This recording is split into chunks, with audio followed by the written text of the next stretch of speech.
Good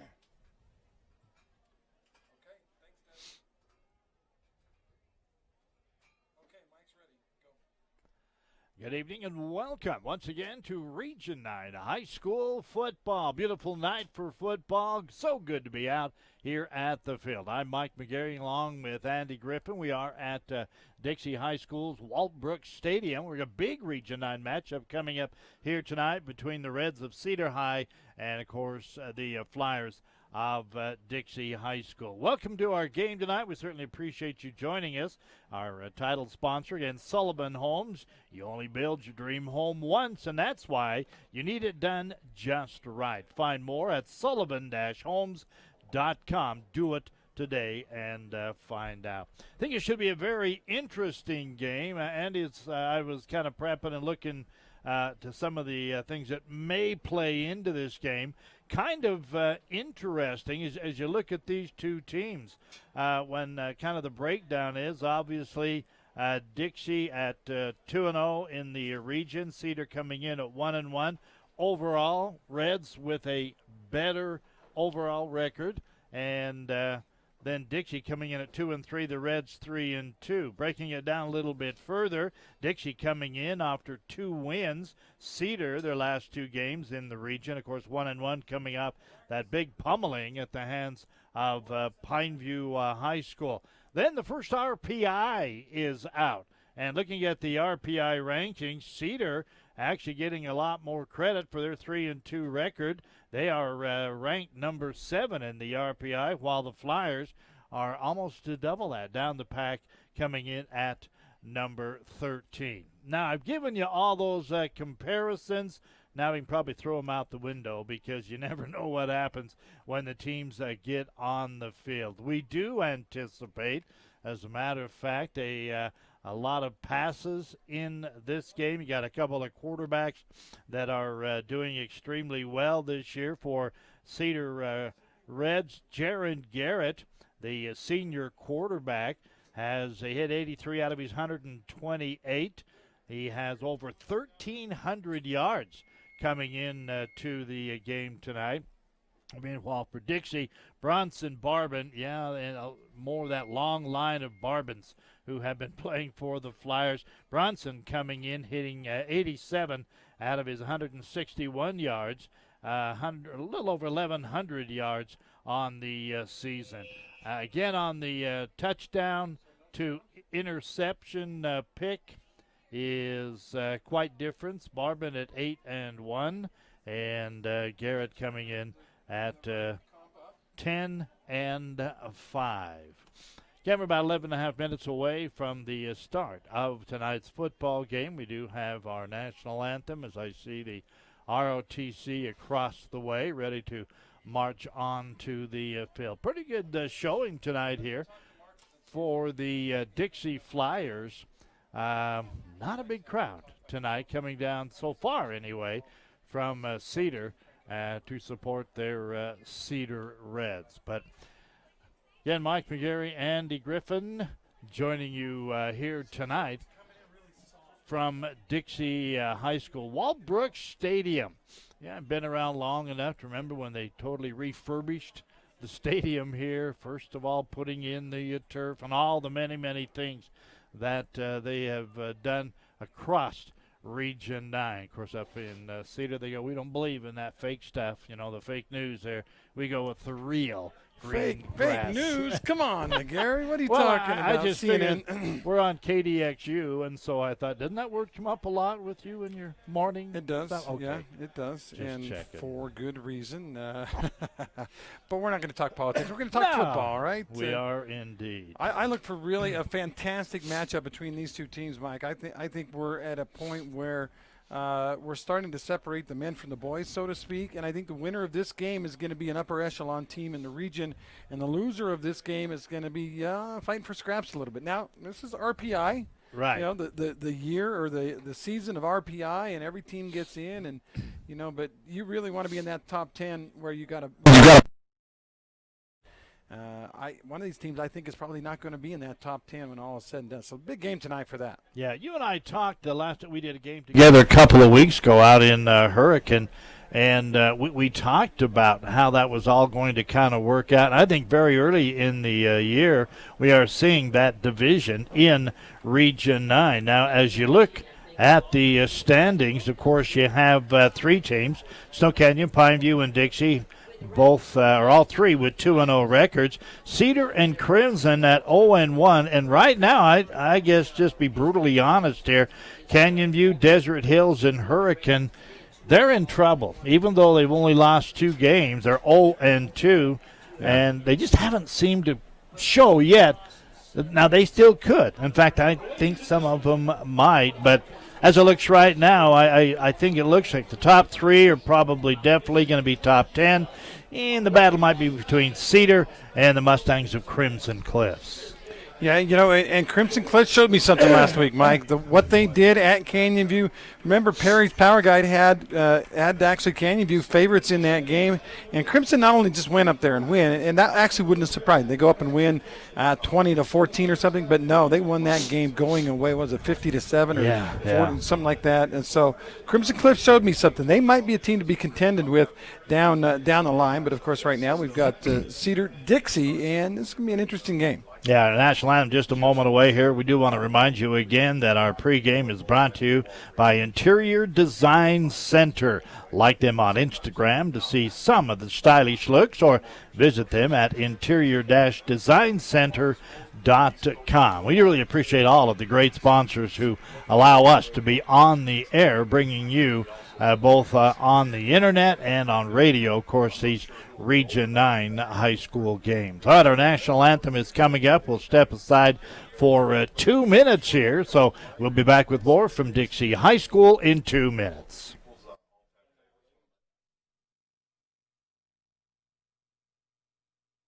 The direction of Will Stuckey and the Dixie High Choir, singing directed by Ashley Ricks.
All right, welcome back once again. We're about 5 minutes away from kickoff here tonight as the Flyers at home playing host to the team from up north, the Cedar Reds, coming to town. Maybe a quick look at some of the keys to tonight's game, brought to you by Camping World. You know your 2020 adventures start at Camping World in St. George. You'll find huge selection of all the top brands, sales, parts, service, and a complete full retail store. 1500 Hilton Drive, where you'll find them online at campingworldstgeorge.com. Well, as I got here tonight, was informed that Dixie down a player as they have lost really their star running back. That is Alexander Maycock. He doesn't carry the ball the most, but boy, he's a guy that's there a lot. 28 carries, 157 yards for the senior. And I don't know what he did, but the arm's in a sling, so obviously he won't be in the game tonight. Yeah, and he's kind of Mr. Steady for this Dixie team. He's a guy who, when he does carry the ball, I'm not going to say 3 yards in a cloud of dust, but he's a guy that's going to consistently get you yardage every single time. He's been good for them. He's not as flashy as Anderson. Anderson's a playmaker. He's a guy that can break open at any one play, but he'll also at times – I don't know if you remember the old Barry Sanders. Remember Barry Sanders? Oh, the Detroit indeed, Lions? you bet. Barry Sanders, you would think, would be the greatest fantasy player of all time. He was not, because one game he'd have 12 carries, 190 yards, and 4 touchdowns. The next game he'd have 12 carries for -7 yards. Because he was always trying to make that spectacular play, and that led to sometimes a loss of yardage. Anderson's that way a little bit too, but Dixie down Maycock, so we'll see how they fill in as we look at our Sky Mountain starting lineup here. All right, in the starting lineup, once again, we're a couple minutes away from a kickoff here. For the Dixie Flyers, of course, they will be going offensively with Bronson Barban, the junior quarterback, and he's having a heck of a year, over 1,100 yards, 8 touchdowns, only 1 interception, and he also has run the ball 17 times. Doesn't got a lot of yards, 33, but that means he scores a touchdown for every 11 yards he carries the ball, because he's got 3 already. He's a playmaker for sure, Mike, and Dixie is full of playmakers. The one thing Dixie maybe doesn't have that they've had in the past is experience. Yeah. You know, even Bronson Barban, as good as he is at quarterback, he's learning. It's on-the-job training, Mike. It's like, you hire a new guy and say, oh, by the way, you're on the air, or by the way, you've got to put the widget on the Maniform or whatever. That's right. And there's very little training. That's not to say he hasn't done what he does, his whole life. But again, experience is the only way you can get experience is to actually play the game. Anderson 1 and Anderson 2, I think, will get a lot of playing time tonight with Avery, of course, the leading carrier, 47 carries for nearly 180 yards, but he's only scored 1 touchdown. I don't mean that as a down on him, but he does a lot of carrying. But when they get down close, they have been going to Maycock, so we'll see that change tonight. Shay Anderson actually listed as a wide receiver. He gets a lot of fly carries and different things so far. 16 carries, 130 yards. So he's actually got pretty good stuff on the ground. He also, Shay that is, has caught 14 passes and 3 touchdowns this year. Yeah, these are 2 playmakers. And Coach Monkers realized, okay, these are guys that we need to make sure have the football. And Mike, we can go ahead and make them our Sports Clip Star Watch, the Anderson brothers. Hey, no appointments necessary. Walk-ins always welcome. Ask for the MVP treatment. That includes an MVP haircut, hot steam towel. Ooh, that sounds nice. Massaging shampoo. Be sure to stop in for your MVP treatment at Sports Clips. It's good to be a guy. Just a couple of quick notes on defense for the Dixie Flyers. A couple of guys I think you're going to hear their name a lot tonight. Ray Bodie, number 14. Bodie Ray. Yeah, my dyslexia is kicking in. What can I say? And Bo McGibbon. I know I'm going to screw that up. Bo McGibbon and Bodie Ray. Here we go. McGibbon, though, has, between the two, 75 tackles, individual tackles this year. I love those guys that have a nose for the ball, Mike. They're you and I have been around football a lot. There seems to be that 1 or 2 guy on every team that they – I mean, you look at me like, hey, he's in on the tackle. Oh, he's in on the wait a minute. He's in on the tackle almost every play. That's how these guys are. Yeah, absolutely. Quick look, some of our starting lineups, again, brought to you by Sky Mountain Golf Course. Call 435-635-7888 for your next tee time. For the Cedar Redmond senior quarterback, he's got some pretty good experience. Jaron Garrett, he has over 1,300 yards, 83 completions out of 128 passes. He carries the ball a lot, too, and combined, he scored 14 touchdowns, either apart through the air or on the ground. His completion to interception, not great, but not bad, 2-1, 10-5. Yeah, in football, it's not like strikeout to walk ratio. You want it to be a little higher than that. 10-3 or 10-2 would be better, but you know what? He's a talent. All right, we'll talk more as we get going. The kick is away, taken by Dixie. They receive at the 2-yard line, straight ahead, diving over top, ending up short of the 25-yard line. and that is Kester. No, I don't have a number. Did I see a number 1 out there, or my eyes already going bad on me? You know, I assumed it would have been maybe Anderson or somebody back there to receive. But I think it was Avery, but not sure, Mike. all right, we'll pick that up. Sorry, to make sure. Here we go, just underway once again from Waltbrook Stadium. I thought it'd be pretty good tonight. We have white on dark blue unis, and then red or maroon on white unis. That's a lot better than some of the teams that we've had in the past. Little delay as they figure out, I guess, where the ball's supposed to be. Meanwhile, everybody getting ready. All right, says Barbin. Barbin will drop back out of the gun, takes it, drops back, wants to go to the air off the top. He goes over the top, long past 40, off to the races, all the way for a touchdown, Shay Anderson. Wow, Mike, they went for the jugular on the first play of the game, the deep drop. They felt like that they had a speed advantage on Cedar, went over the top. Anderson with the great catch, but I got to love that throw. Talk about dropping a ball in a bucket on a long throw. That was probably, 40 yards in the air? Absolutely, and he had 2 defenders on him, but he got a step on those 2, and you called it. It was perfectly thrown. How about that 80-yard bomb to start the game? And the point after coming up, the left-footed kick is up and through. So there you have it. We'll take a quick break. We've got 11:40 on the clock. 7-0. Dixie back right after this.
All right, welcome back. One play and points on the board. Reds will try to return the favor at the 10. Straight ahead across the 20 out to about the 23-yard line on that return. It was kind of a low kick. That was Jack Cook back there to take it. By the way, it took a whole, 20 seconds to score first points in tonight's game? Really shocking to me. I thought Cedar would be looking for, but Dixie had some struggles on offense last week, and I applaud the coach for going, all right, you know what, we're going to open it up a little bit. Absolutely. All right, Jason Garrett brings up the Reds. Jaron, excuse me. Jaron Garrett. Jason's over at Canyon View. That's true. I better not do that, huh? All right, waiting out of the gun. Drops back. He also will go to the air. Quick swing to the near side. It is complete to Colby White. White good for about 8, maybe even 9 yards. And White, he is a pretty popular target with 11 catches coming in. The final spot, the 33-yard line. So a nice 9-yard gain, Mike. That'll bring up second and short. A yard gain. Quarterback Garrett back. Again, pump fake. Now he rolls right, in trouble, forced out of the pocket, rolling, trying to get to that marker. Pretty good speed, I believe he got there. And he did by about a yard and a half. So he'll pick up the first down. And I haven't seen him play this year, but I tell you what, already I'm impressed with the wheels of Jaron Garrett. Yeah, they probably should have been a sack. They had a free shot at him. He saw him at the last second and dodged him, and he got around the right side. There was actually defenders out there, and you said it, Mike. He just used the wheels to get there. All right, double wide to the near side, single to the right for Garrett. Now in the motion goes Torres. And coming to the near side, handoff. Not much there. Dixie defense doing a pretty good job of stringing out that play. It was Brian White on the carry. Brian White's also plays some good defense. He goes both ways. Gained about 3 yards. Usually they have Brinkerhoff carry out of the backfield. He is back there, but they decided to go the other way with White this time.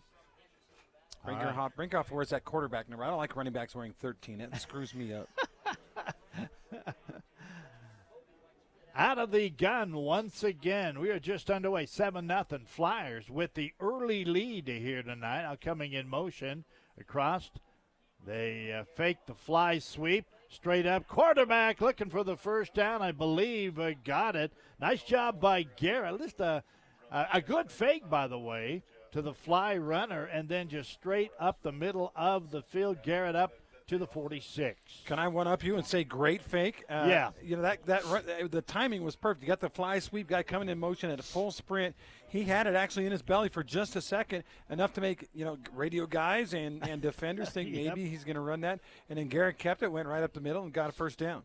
9:45 to go, quarter one, 7-0. Flyers up early in this one. Garrett back, pump fake, looks, swings it out to the near side. It is complete, getting away and picking up the first down. I believe stepping out of bounds just shy of the 42-yard line. Colby White once again with the reception.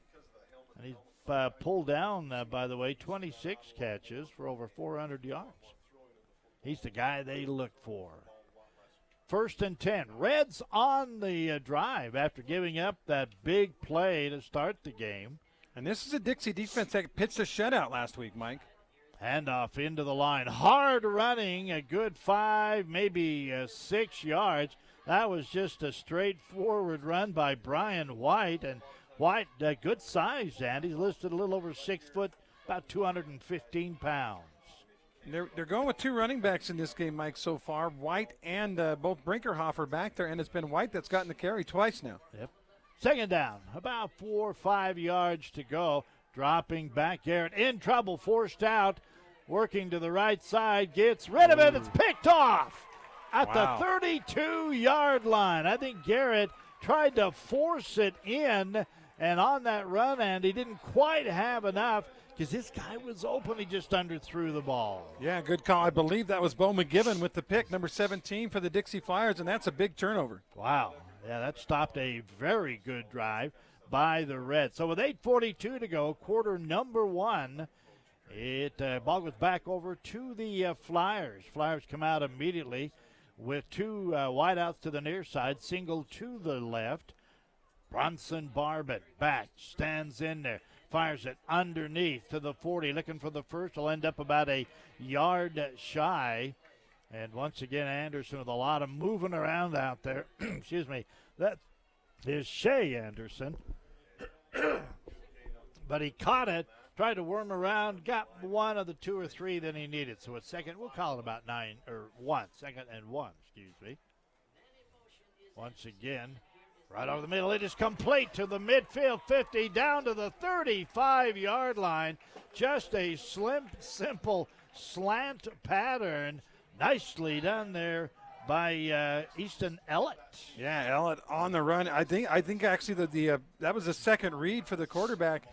He was supposed to be a swing pass, but he saw Ellett wide open on the slant. He said, why not? We'll take the free yardage. So the Flyers are moving after a one-play 80-yard bomb in the first offensive series. Handed off. Ellett this time turns it around the outside, gets to the 30. It'll be a pickup of 4 yards, and it'll bring up 2nd down and about 6 yards to go. Flyers lead at 7-0, just under 8 minutes to go in the first quarter. Game tonight again brought to you by Scott Gibson team at Intercap Lending. They're our timeout sponsor. In motion. A pump or a fake into the middle, pass over, and there you got a name now. One of our Sand Hollow Resort big hits. Oh, wow. They tried the slant again. This time Cedar was waiting for it. And Charles Cook, number 7 for Cedar. That might be the hit of the week, Mike. He decleated the receiver who went a little slow getting up, but he looks like he's going to be okay. But he might want to go get a drink or something. or walk it off there. I'll tell you, you're right. Big hit. 3rd down now and about 6 yards to go. Long, deep pass. Flag is thrown. The ball down to the 22. That would be enough for a first down, depending on what the call is going to be. And might be a defensive hold, Mike. We'll wait and see. But it came on the side judge downfield a few yards, unless somebody just lined up offside. Well, we'll wait and see. Well, they're trying to work it out between the officials right now. So it's going to be. Oh, it looks like an ineligible man downfield, maybe. One of the linemen released early, perhaps. Well, they keep looking as if they're going to move the ball on. No, it's going to come back against the Flyers. So probably what you said, Andy. They'll move it back 5 yards. Ball comes back now to the 35-yard line. Well, that negates a nice catch for a first down, and it'll bring up 3rd and about 11 yards to go. Flyers leading it 7-0 on that opening play, 80-yard bomb.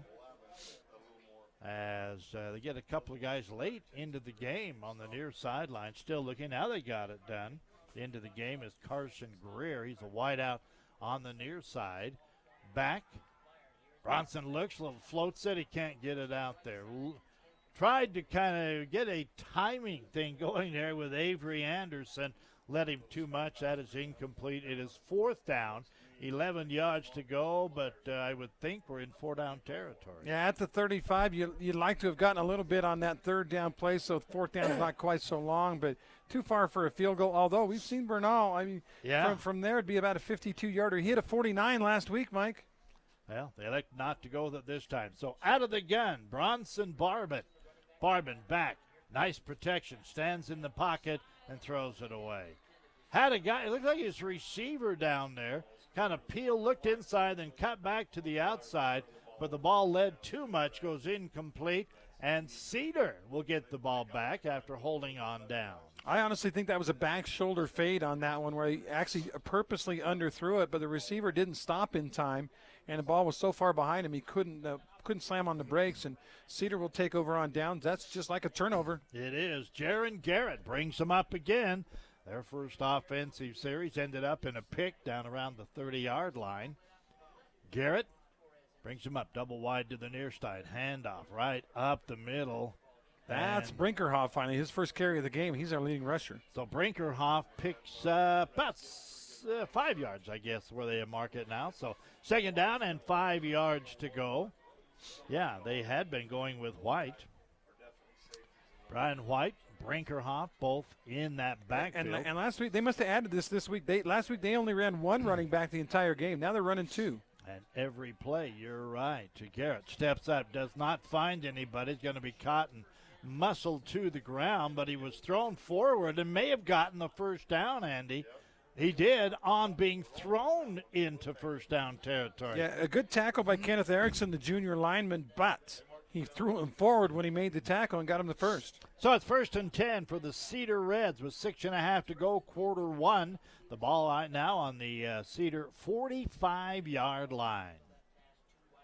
Garrett out of the gun again, sends a man in motion, fakes the handoff, takes it himself, straight ahead, 6 yards. Garrett on the roll. You know, Cedar, Andy, has looked really good. I mean, they're knocking off 4, 5, 6 yards almost every time up the middle, and the only fly in the ointment there was when he went to the pass, he got picked.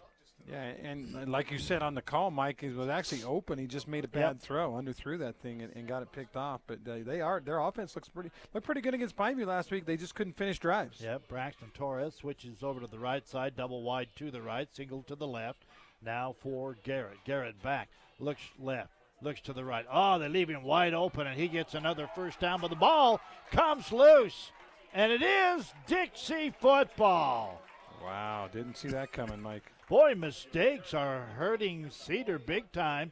A pick on a poorly thrown pass, and now a fumble by the quarterback, and Garrett had picked up, would have got another first down. But instead, Dixie has it on their own 45, and we go the other way. Yeah, I mean, obviously, that's every coach says it when we talk about our Camping World keys to the game. What's the key to the game? We got to take care of the football, not make mistakes. And that's now 2 possessions and 2 turnovers for the Cedar Reds. Once again, out of the gun, Bronson Barbin. Barbin back in trouble, steps up, and he muscles his way back to the original line of scrimmage. He was in the grasp all the way. looks like he carried a couple with him. I think the number 30, I don't even have a number for him, but got drug forward for a couple of yards there. That's Simaya Sionaya. He's one of their playmakers on defense. So again, out of the gun, short pass underneath to midfield, turns around, dives forward for the first down. Won't quite get there, but a 9-yard pickup. That was Shay Anderson on the catch, Mike. He's so shifty when he catches the ball. It's amazing. I just think he's so small, they can't find him in amongst all those linemen out there. Third down, about a yard to go for the Flyers. Under 5 to go here in the first quarter. 7-0 the lead for the Flyers. Marvin back, swing pass to the outside. Nice catch, a quick release to Josh Barney. Barney catches, turns it upfield. He's all the way down to the 36-yard line. Mike, they're actually giving a lot of respect right now to that Dixie speed. Probably when you get beat on the first play of the game for a long touchdown, you have to do that. But that time, all kinds of room for just a quick out to Josh Barney. Yep. On the fly, not full, the Cedar Red. Boy, I'll tell you what, in there, in a hurry, big number 42 on that. That is Ben Ellis, the junior linebacker. It's like he goes, I know who's got it, and I've got you. Yeah, that's a gamble. You risk when you blitz on a running play and it ends up being a sweep right to your side. That's pretty lucky. If he blitzes the other side, he's behind the play, and it's a big gainer for Dixie. Yep, loss of about 9 yards. Standing in, going up top, out there, up for grabs. The ball is ripped away at the last moment. Boy, there for a minute, I thought Anderson had hauled it in. But neither one could actually hold on to it. And so now it's third down at about 9 yards to go. That actually may have been Cale Martinez, number 8. Is that 8 or is that 9? Okay, hard to pick it up. That would have been Ellett. And Dixie here, this is an interesting situation. Third and about 16, Mike. If they get about half of that, they'll go on to fourth. If they don't get any, they'll probably punt it. And the ball misses on the near side. Looked out there. He saw Derek Kesterson come his way, but the ball was short and out of bounds. So with just a couple of ticks under 4 to go, looks like Dixie will go to the punt. Our game brought to you in part by Camping World of St. George. Didn't really get to our keys as we had a little trouble getting started this morning, but thanks to Camping World, your 2020 adventure start at Camping World in St. George. Find huge selection of all the top brands. It includes sales, parts, service, and a full retail store. Visit 1500 Hilton Drive. And the kick is a pooch kick, and boy, it goes straight in the air, not very far. Gets a little bit of a Dixie bounce, and it's going to end up right at the 15-yard line. 3:45 to go here in the first quarter. Our clock and time brought to you tonight by Nets on Fire. Check out netsonfire.org for back-to-school training specials and get signed up. Nets on Fire, building champion on and off the court. If you're wondering where we're at here, it's 7-0. Dixie scoring on the very first offensive play of the game, and it's been pretty much all defense since then, Mike. It has. Back and forth we have gone. Flyers on defense. Starting again, Jaron Garrett out of the gun. Two backs. Fake to the inside ball. Tipped up in the air. Nobody can get there, and that's probably fortunate for the Reds because that ball kind of was up for grabs out there. Yeah, that slant has got to be down in the belly, Mike, and Garrett went a little high. Torres went up to try to get it, and then that most dangerous play when it goes off the receiver's hands on the high slant, it's in the air seemingly forever. I'm sure the Cedar coaches were holding their breath while that ball was flying through the air. 3:40 to go here in the first quarter. Garrett out of the gun. Snap. Fake the fly sweep. Garrett to the right. Kicks to the outside. Still on his feet. Finally caught from behind, but not until after he picked up the first down and about another 5 yards out across the 35 to the 36, 37-yard line. 32, Mike. Excuse me, 32. About 17 yards on the game. Nice job. You know, the Reds can run the football, and they've shown that here tonight. Outside, though, of two big defensive plays by the Flyers. That has stopped them. Under pressure, Garrett running for his life will dump that one into the ground over on the right side. By the way, you probably have seen, if you follow news at all, Supreme Court Justice Ruth Bader Ginsburg passed away today.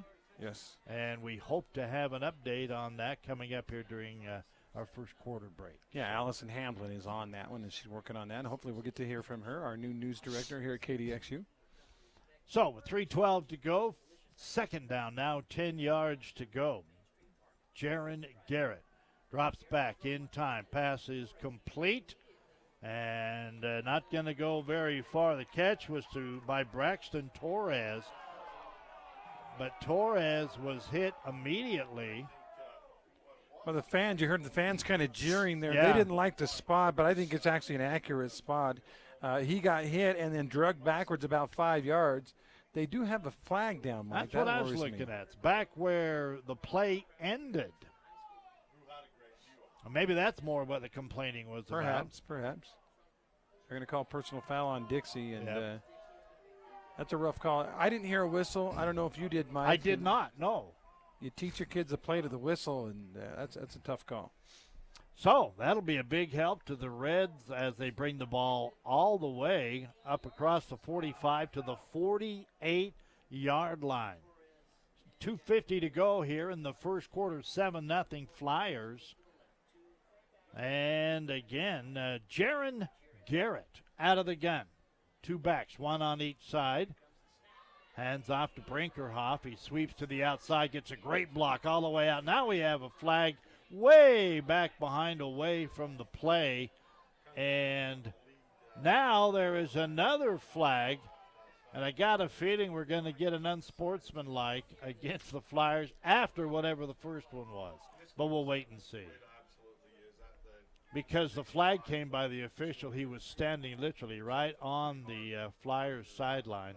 Well, it appears the first penalty is during the play. The second one is after the play, which Right. means they'll actually mark both penalties off, and Cedar could come out ahead if it's a holding on the offense and then a personal foul on the defense. And that's a guess on that second one. Now, if they're both on Dixie, they would mark both of them off, Mike, so that could be big. Well, it's a personal foul against Cedar, so they'll mark that one off. Then it's a dead ball. Yeah, it's Sideline it's a warning. sideline warning. Okay. So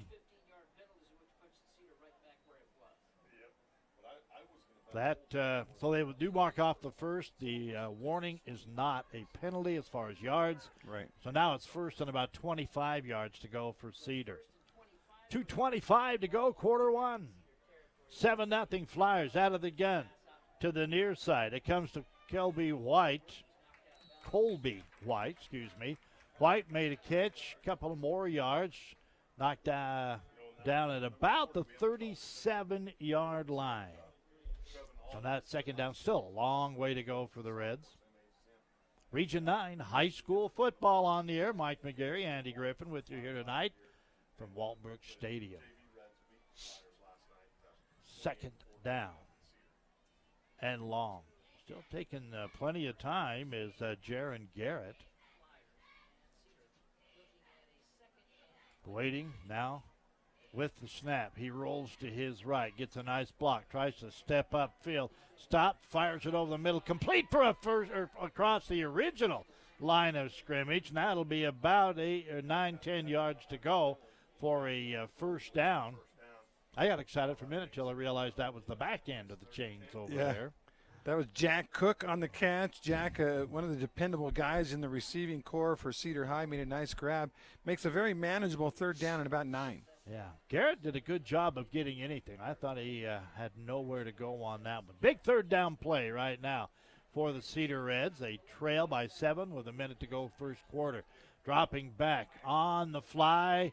It is caught and brought down just short of the first down, actually about 2 yards shy.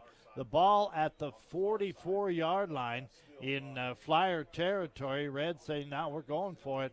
And the coaches will have a little different look at that one. So there's a little break here in the action. They were going to hold it here. We have a quarter break coming up in just a moment. Do want to remind you again, Scott Gibson, team at Intercap Lending is our timeout sponsor.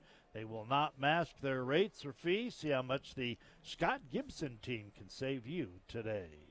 One real quick score, Hearst Takes Hardware scoreboard, Snow Canyon 7, Desert Hills 7, tied right now. 7 minutes left in the first quarter. That, according to Perry's Power Guide, is supposed to be a 20-point blowout, but Thunder right now hanging in there. That's up at Desert Hills, is it not? Mm-hmm. Yeah, I think it's their homecoming tonight, as well as it is here for the Flyers.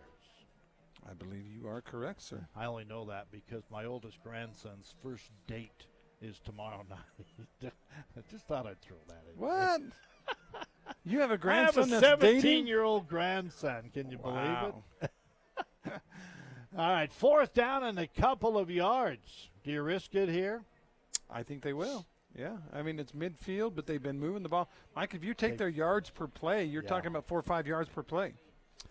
And they need 2. So on the 4th down, let's see what Reds coaching staff and company have come up with. Double wide to the right, single wide here on the short side of the field. 2 backs in the backfield along with Jaron Garrett. Garrett out of the gun, rolls right, stops, wants to come back. It's hit, dives forward, and I believe he got the first down on second, maybe third effort. That's all individual effort, Mike. That play was not open. Somehow they should have had him for a 2 or 3 yard loss, and I believe he's going to be a first down at about the 42. That's a heck of a run by Garrett. Yeah, they moved the chains. You're absolutely right. I agree with you on that one. Wow, Garrett. And I'm sure that his coaches kind of took a deep breath right there. It should not have been a first down. He just made a great individual play. So Garrett brings him up once again, and we're 25 clicks away from the end of quarter number 1.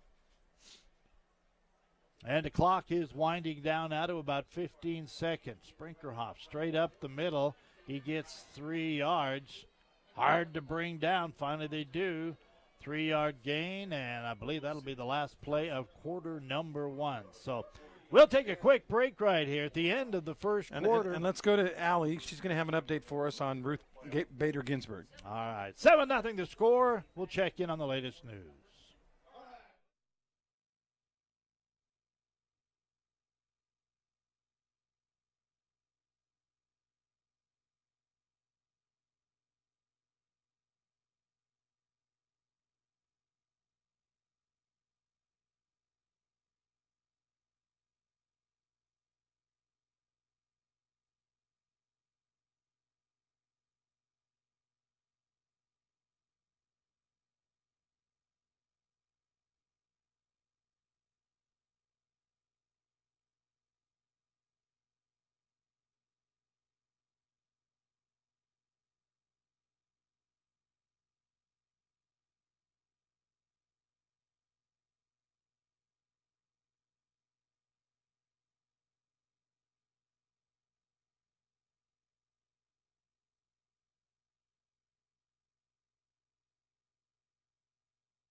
Here we go, quarter number 2, as we started off with the Reds have it 2nd down, about 7 yards to go at the 39-yard line of the Dixie Flyers. Quarterback, Jaron Garrett. Garrett out of the gun.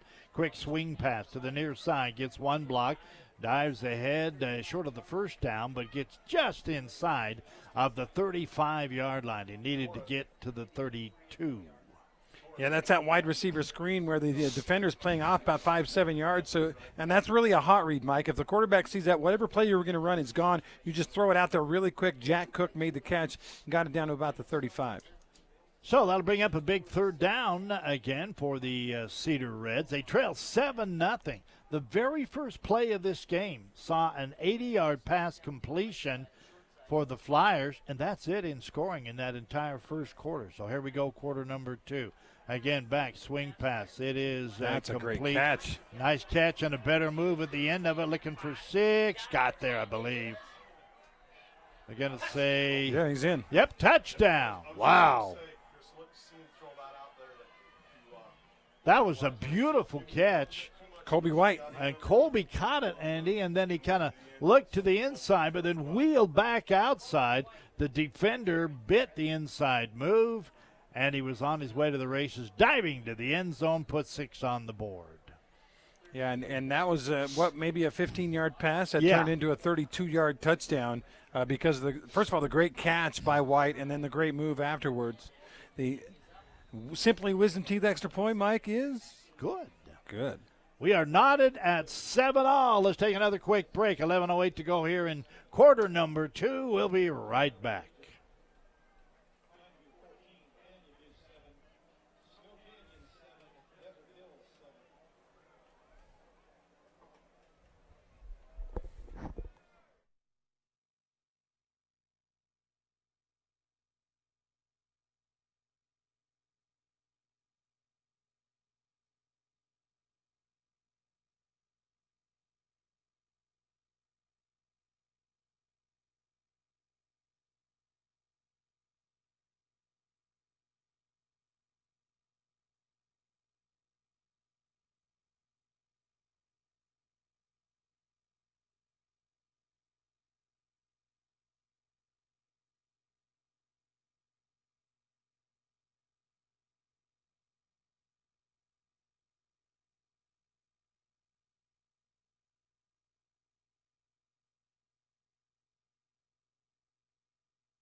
And here we go, Reds to kick off. With 11 minutes to go. The kick is taken at about the 5-yard line, up to the 20, and that is it.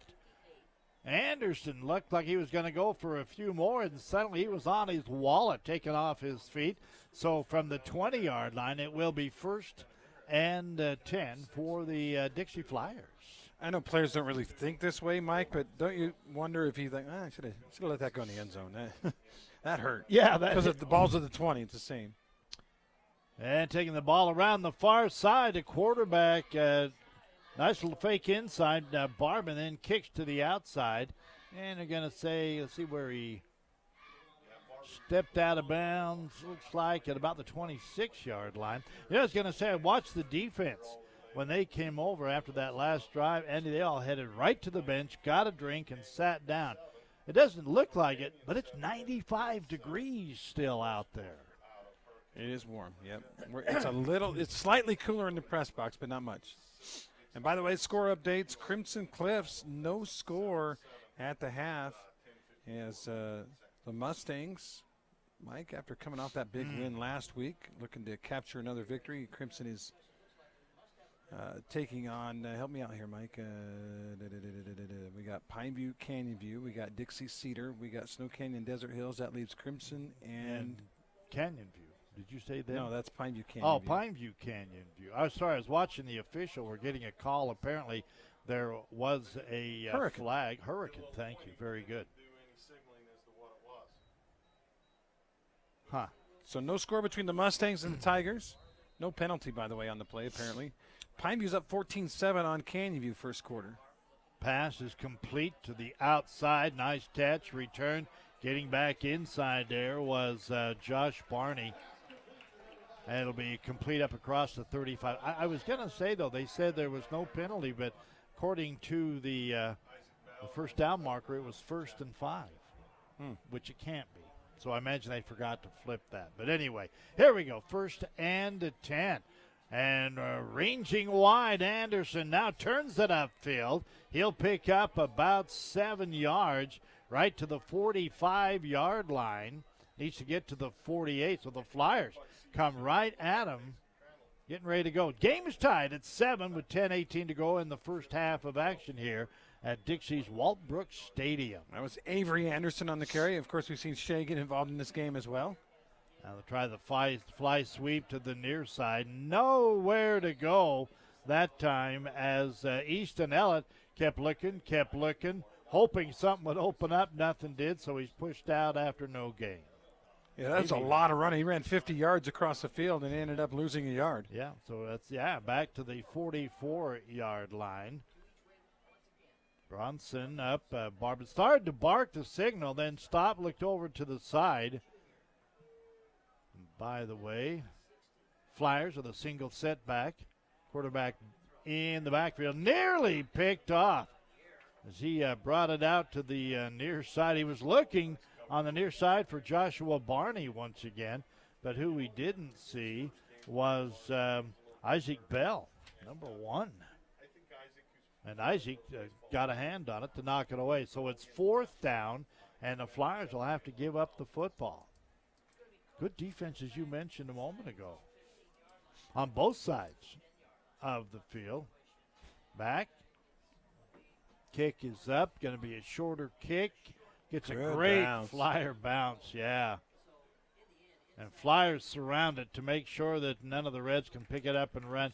Andy, that was at least, 20 yards on the bounce? Yeah, wow. It hit on the nose of the football and just kicked, and that's a great roll for Bernal. Ball down to the 19-yard line where the, maybe even the 18-yard line. Cedar Reds will take over there with 9:45 remaining in the first half. Fabulous Freddy's is our first down sponsor tonight. Fuel it up, wash it down, and save at the 2 Southern Utah Fabulous Freddy's locations. So it is 1st and 10 out of the gun. Just a straight handoff into that line, good for maybe a yard or 2, right to the 20-yard line. Nice clog right there as there was no hole for Seth Brinkerhoff to run through. He made 2 yards out of it, but was lucky to get that. Absolutely. All right, 9:25 remaining in the first half of action. 7-7 ball game. Jaron Garrett back. He wants to go to the air this time. Looks over the middle, in and out of the hands of Braxton Torres. I think the defender didn't know he didn't catch it because he went right through with the tackle and threw him down, and the ball was about 15 yards away. But all right, Mike, a real momentum deal here. A chance to flip the field. Dixie had a little bit of a drive, had to punt the ball away. If they can get a stop here on 3rd down and 8, they have a chance for a great field position and maybe get that lead back. Let's see what Garrett and company have to do about that. Double wide to the near side. Garrett goes back. He rolls this way. Stops. He wanted to throw back that way. Now he's got a lot of room, and he's going to get a first down. Boy, Dixie bought the sellout to the near side, and when it looked to me like that Garrett all the time was going to throw back to the left, couldn't do it, but there was nobody there, so he ran to the left and got the first down to the 30-yard line. And you don't think Garrett is physical? Well, Bodie Ray found out that Jaron Garrett's a load. He tried to make that tackle, and he actually got snot bubbled there a little bit by the quarterback. He did. 8:45 remaining in the half. 7-7 ball game here at Dixie High School. And Garrett out of the gun. Fakes the delivery. Was going to look like he was going to kind of flick it out there. Keeps it himself. Garrett ahead for another 7 yards. He's going to have a well of a game statistic-wise anyway on the ground here tonight. Of course, I'm sure he'd trade all what he can get for a win. Yeah, that was a great fake by that young man. Impressive. They've had a couple of good fakes. I've bought them both times. 8:10 remaining here. He has 63 rushing yards so far, by the way. Wow. They do hand it off, and maybe just short of the first down marker. There is Torres on the fly. Maybe he's about almost 3 yards shy. No, now they mark it up, so it's just up on less than a yard to go. Got a good mark on that one. 7:40 to go, first half. Less than a yard needed. I'd say hang on to the ball there, Garrett, and just run it. Of course, I don't know. Brinkerhoff's not too bad, as is Brian White. Got some good choices there. I think it's going to be Garrett all the way on this 3rd and short. I would think so. We're about to find out. He's back, though, out of the gun. And Dixie's going to say, you don't even have to run it. We'll give you the 5. Anticipating the snap. Dixie, in fact, there's about 3 of the defenders jumped off sides. And that's part of the game plan for Cedar. On short yardage plays, they did it against Pineview. Got a couple. Pineview later in the game learned, all right, we got to hold still. But, yeah, that's part of the game plan. So the ball up to the 45-yard line of Cedar. Now first down and 10 yards to go. 7-7 ball game here at Dixie High School. Garrett again brings him up, back out of the gun. In motion goes Torres. They let him go by, and then diving ahead for another big gainer goes quarterback Garrett. Yeah, he got about 8 yards. He's one of those in-traffic shifty guys. Like, he's not a big play guy in open field, but he just kind of makes guys miss their inside in between the tackles and ends up with 8 yards on a play that should have been 3. Yeah, looking, they list him at 6'1", about 185. I'd say he's every bit of that. 2-second down. Back, Garrett pump fake, and he brings it down, and then he gets a first down. They don't know what to do with him, man. I'll tell you what. He just faked the pass. Everybody stopped and like, where'd he go? And then he just ran the ball, picked up about 5 yards all the way into Flyer territory, down to the 42-yard line. Well, some people say, well, why don't you spy the quarterback? That was a pass, and he turned it into a run. They probably did. The problem is your spy has to be at least as good an athlete as the guy you're spying. And right now, I think Garrett right now is maybe the best athlete on the field. He is winning it, isn't he, right now? Coming up on 6 minutes to go in the first half. Reds on the drive. Handoff straight ahead. Gainer about 2 yards. And that's about it. I believe that's Brian White on the carry. Yep. Carry got 2 yards. Second down, 8 yards to go. Good game. 7-7 ball game. And at the half, we'll pass along scores from other games, those that we have.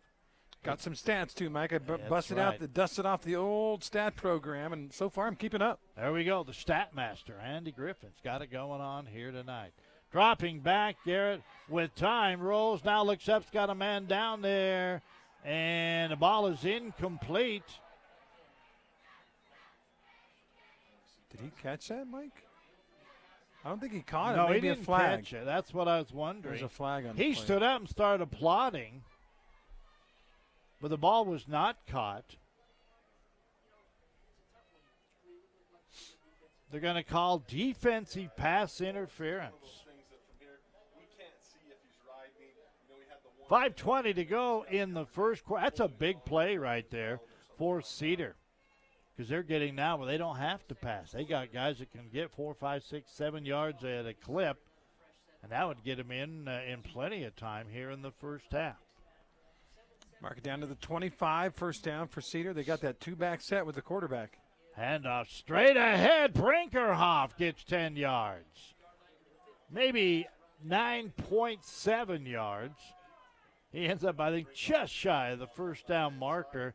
Andy, there's nothing fancy about that. What was Coach Crochet? Smash mouth football. Yeah. Hand it to him, just run that way. Well, and they're starting to dominate up front. The Cedar line is starting to dominate the Dixie line, and Dixie might have to bring some backers in and sell out on the run. So with second and short of a yard to go, clock running at 4:45 remaining in the first half. They want to go for it, and Garrett goes wide, and they don't follow him. He's got an easy first down. I'm a little surprised. It's like the Flyers can't find out where he is. He's such a good athlete, Mike. That was a straight drop, a 5-step drop on a pass. He looked and looked. After about 3 seconds, he's like, nobody's open. I'll run it. Yep. So it's first and goal now for the Cedar Reds. They gave up 7 points early, come back and tied it, now on the verge of taking their first lead in this ball game. So Garrett out of the gun once again. Handoff. Not much this time. Yeah, they got Brinkerhoff early. Somebody got him around the knees early, and then they got help after that. So Brinkerhoff down to the 10. Got right to the line of scrimmage, I guess. Second down, and still goal to go, but it's 10 yards away. So once again, Reds will try to come up with something here. And they're going to be patient, Mike, and use that clock. They want to go into halftime at the very worst tied at 7, but ideally up 14-7. They're going to try not to leave Dixie much time. Yep. So Garrett has double wide to the left, single wide out to the near side. Now they go with the fly and hold everything. Yeah, flag goes down.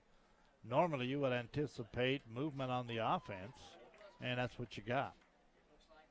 So the market back 5 That'll set up now 2nd and goal from the 15-yard line. That's a tough one. Everything's condensed as you're in the Team D'Auto red zone. There's not as much room to play. And then you give yourself a tough situation on 2nd and go back at the 15 as the clock goes under 4 minutes. Brinkerhoff, White once again, the 2 running backs in the backfield with the QB, Jaron Garrett. Garrett has had a very good game so far, even though they're still tied 7-7. Garrett out of the gun, fakes the inside handoff, back has all day, nobody there. Now he finally breaks loose. They try to catch him, they can't do it. He's still on the run, heads toward the goal line, and he gets to the 5. Wow. Mike, that should have been a sack or at least no gain, and he ends up, down inside the 5? He gained 10 yards. He gained 10 yards on that disjointed run, and now that brings up 3rd down and goal, but from the 5-yard line. Well, that kind of raises the ante there for a possible score, doesn't it? It sure does. And a quick timeout is called for by Cedar. Let's take it along with them. 2:55 to go here in the first quarter. We'll be back right after this.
2 minutes and 55 seconds remaining in half number 1. But a big play. It is 3rd and goal from the 5-yard line. Reds looking to take their first lead in the game tonight. And they've used almost the same offensive play, at least to start with, every time. Back. Pass over top and missed out there all alone. Brinkerhoff out of the backfield. And I don't know if maybe that was thrown a little bit too tall, but boy, Brinkerhoff was the only guy in that quarter of the field. Well, we were talking about Dixie selling out a minute ago, Mike. They because they haven't been able to stop the running of the quarterback Garrett. Yeah. They sold out. They brought everybody. That left the running back completely unguarded. Mike, you and I were almost as close to him as any Dixie defender, but the quarterback, because he had to get rid of it early, overthrew him, and now it'll be they're going to go for a field goal. 3-pointer. Try to get the lead here. All right, so we'll see what happens. Hernandez is the kicker. Yep. Snap is back, kick is up, away, and it looks good. And it is good. So we're going to keep it right here as we just came back from a break a moment ago. 2:50 remaining here in the first half of action. And 10 unanswered points now by the Cedar Reds. They lead it over the home team Dixie Flyers at 10-7. By the way, our play-by-play is brought to you in part by Luke Udy. Shopping for insurance isn't as fun as watching your favorite team win. Of course, until that is, you save a lot of money on a home, auto, or life insurance. Get a hold of Luke Udy, and he'll take care of you. 435-251-9102. Mike, what do we think we know about Region 9? We think we know Snow Canyon's really good, and we think we know Desert Hills maybe down a little bit this year. They're they're losing games, but how about this score for you? Right now, it is Desert Hills 14, Snow Canyon 7, late in the second quarter. Wow, that's a shocker. Yep. It Considering this Desert Hills team could not score against Dixie a week ago. I tell you, boy, up and down. That game is at Desert Hills. Here comes the kick, 10-7 ball game. By the way, Snow Canyon, I think, just scored, so it's 14-13 now. Ball goes down, picked up at the 10-yard line, up across the 20, out near the 25-yard line. And that ball hit, and it looked like it was going to go out of bounds, and everybody kind of stopped. Then it rolled or stayed inbound and picked up. That football ain't round, Mike. It doesn't go the way it's headed. Sometimes it hits the nose and takes a weird carom. And so Dixie did a good job to pick up on it, and they'll take over the 25. Yeah, 1st and 10 at the 25-yard line. Flyers now playing from behind for the first time here tonight. Pass is complete to the far side for about 5 yards to the 30-yard line.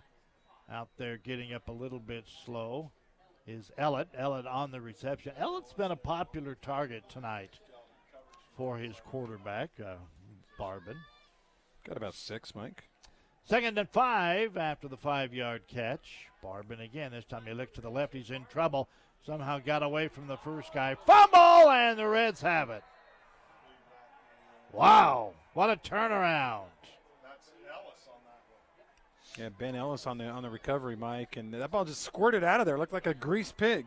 It took off, yeah, when he went down. I think I'm just guessing, but it looked like Barbin was concentrating more on getting away from that defender than holding on to the football. But right now, Cedar could take a huge step forward in this region. They're already doing pretty good. Well, they're 1-1 coming into tonight's game.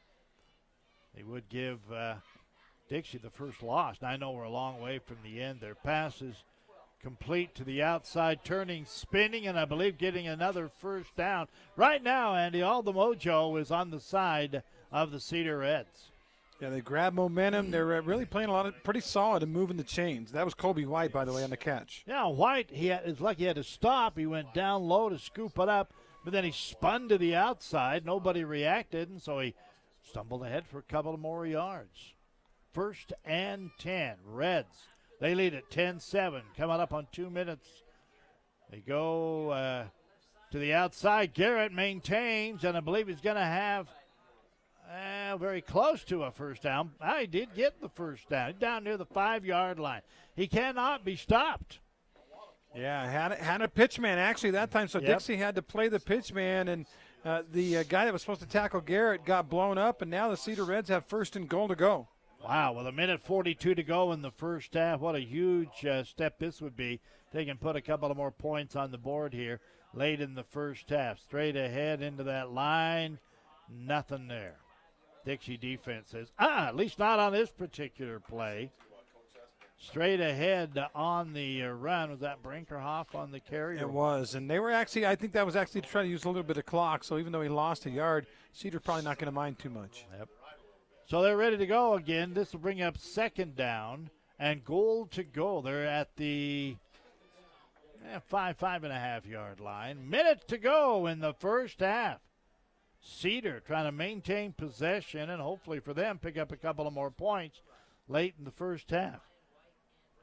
Garrett with the ball, keeps it, starts right, turns back left, and this time it did not work as he goes down at about the 8-yard line. So 2 plays in a row, the Flyers defense, Andy, have stepped up, and now only 40 seconds to go.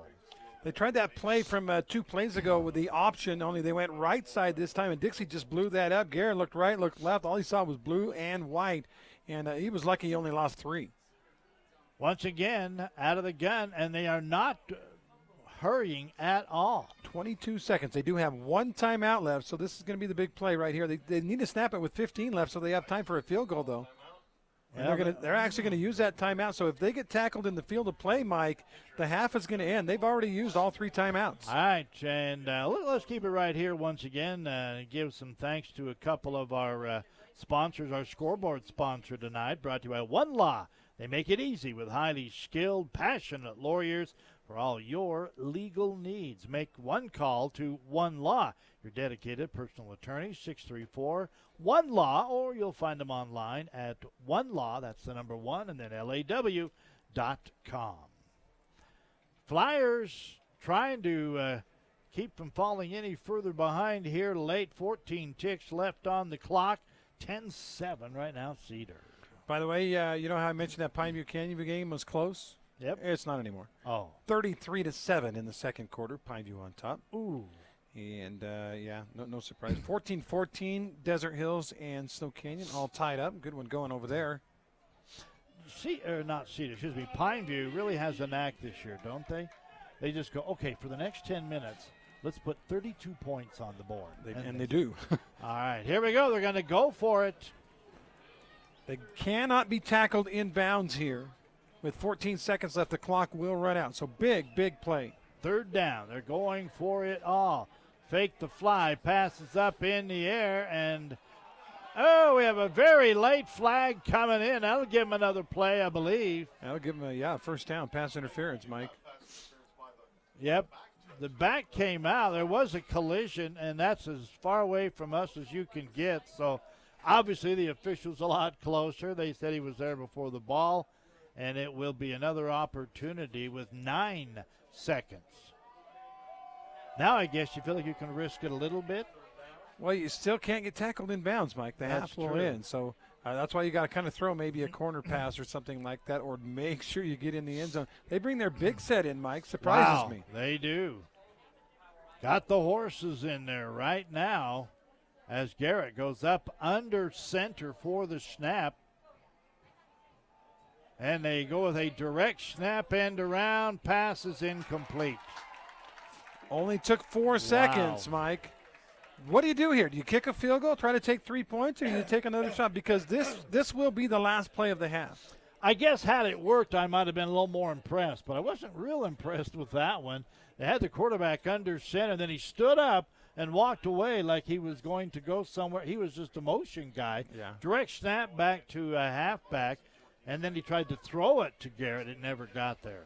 They are going to bring Hernandez in to try to make it a 13-7 lead. He's a solid kicker. And it's straight on. It's actually an extra point is basically what it is. That's exactly what it is. Snap is back. Kick is away. And is there a flag or was that just? No, it's good. Okay. Something flew by there, but it is up and through. And that ends the first half. It's a 13-7 score. No, there is a flag out there. Really? Yep. And the defense stayed on the field. Now they're going to call the offense back. So I'm assuming here it's against the offense. Well, if it's on the defense, they could do one untimed play and try to get a touchdown. Yep. I'm guessing, though, it's probably a holding, Mike, because that's on a kick. That's just about the only flag there's going to be unless maybe somebody chucked the center. Yep. That's not legal to hit the center on a long snap. I'm still waiting for the head official to let us in on the secret out there. No time on the clock. The ball was at the 4-yard line. The field goal was good by Hernandez, which would make it 13-7, but we're sorting it out. Personal foul. Well, it's against Cedar. So what's going to happen is it'll be marked off on the opening kick of the second half, Mike. Yep, and that's it. Time does run out. Quickly, thoughts, Andy, first half of action, and then we'll take a break and come back and delve into it some more. Well, Dixie surprised everybody with that big play to start the first half, and you felt like, okay, that'll loosen things up and make the running game work, but no, it did not. The running game has not been very good for the Dixie Flyers. If they're going to win this football game, they got to figure out how to run the ball. Amen on that one. All right, here we are at the half once again.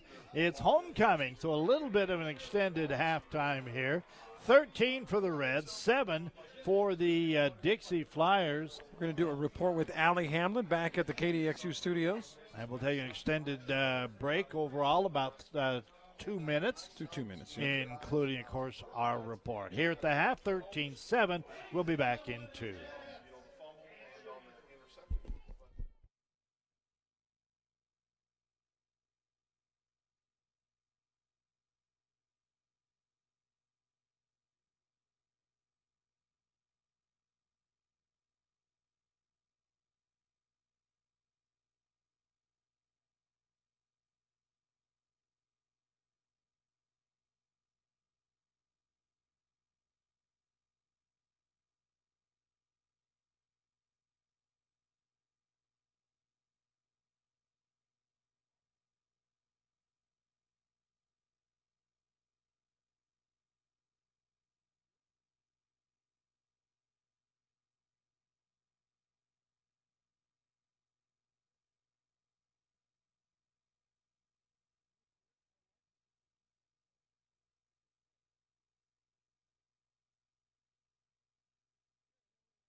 All right, welcome back to the Flyers Walt Brooks Stadium, where tonight it's the visiting team on top here at the half. First play of the game saw the Flyers put a touchdown on the board, but since then it's been all Cedar as the Reds have racked up 13 unanswered points. This is the InfoWest halftime show for the fastest internet in southern Utah and a local support trust, the Internet People of InfoWest. They are trusted. Go to Infowest.com. Sign up today. Well, let's do the good news, bad news. First of all, good news. Dixie made a great play to start this game. 76 yards for a touchdown from Bronson Barbin to Anderson. Bad news is, since that 76-yard play, Dixie has accumulated 71 more yards of offense. So they had more in one play than they've had in all their other plays combined. Let's go good news again, though. They're only down 13-7 in a game that it could easily be 21-7. So they're still in this thing. Yeah, I thought it was big going to that point, Andy, that right there it looked like Cedar was going to march in, maybe twice, and score another touchdown.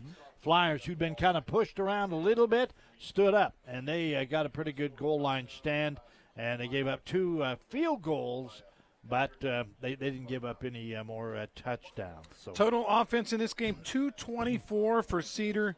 Dixie, I already mentioned, they're at 157 yards of total offense, 147 passing, only 10 rushing yards. Mike, 7 carries, 10 yards. You do the math on that one, that's 1.2 something yards per carry.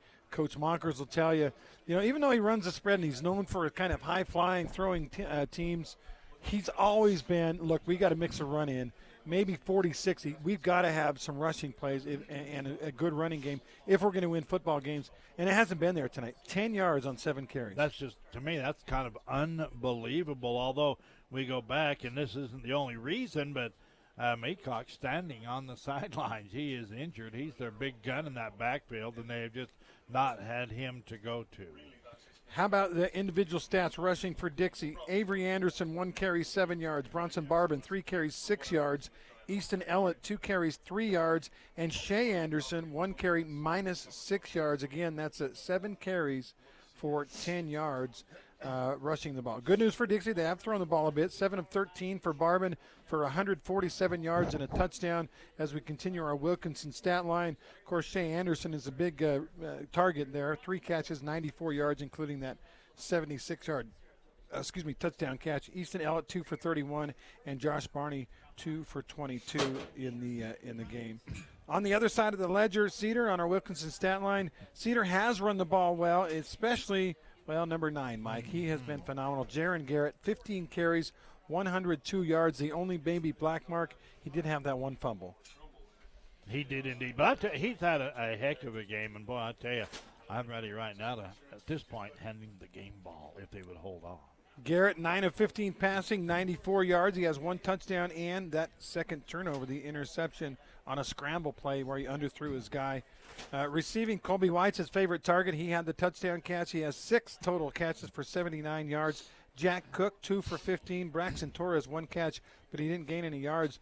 The one name I think conspicuously missing from the Cedar offense is Treyton Payne. Treyton Payne is this big, strong, tough tight end. Payne has been battling, I think they said it was a thigh issue. And with the thigh issue, everything you do hurts. You pivot, you run, you jump. It all hurts, and so Payne has played some, but not much, and obviously he's been a non-factor in the offense. Yeah, absolutely. I was going to say a moment ago, maybe I should pull back my handing him the game ball. He's also responsible for 2 turnovers, but he's still the guy that's really kind of got the motor for the Reds going. For Cedar, 7 of their 13 points came from one guy, not the running back, but in fact the kicker. Edgar Hernandez Hinojosa has 2 field goals for those 6 points. He also hit an extra point, and that's why Cedar leads it by a count of 13-7. Again, the only scoring in the game, Cedar with a touchdown pass. Colby White caught a 32-yarder. Yep. 35-yarder for their touchdown. Dixie on the first offensive play of the game had a 76-yarder from Barbin to Anderson, and then 2 field goals by Hernandez Hinojosa. That's it, Mike. Yeah, White, though, on that pass he caught and got the 35 yards, it really was about a 12-yard catch. But, boy, he turned it into a big one as he turned it around that far side. Let's take another break. When we come back, Mike, let's do this. Let's get a Hearst Ace Hardware update when we come back. Huh? All right. We'll be right back after this 2-minute timeout.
All right, welcome back. We have about 4 minutes remaining here in the half. Right now, by the way, you may see, for those watching it, it's royalty time. It is homecoming here at Dixie High School. It's kind of nice to see the men. And that kid looks just a little little young. brother, or what is it?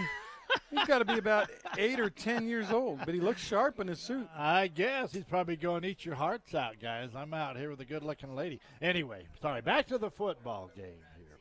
Is there a football game going? Oh, it's There was. no. I thought there was a homecoming going on with a football game as Wrapped scheduled around it, yeah. That happens sometimes. My wife believes that's what you go to games for. You go and watch cheerleaders and a football game. And the breaks dancing, out. yeah. Well, It's you had a just- daughter who was a heck of a dancer back in the day. So I did.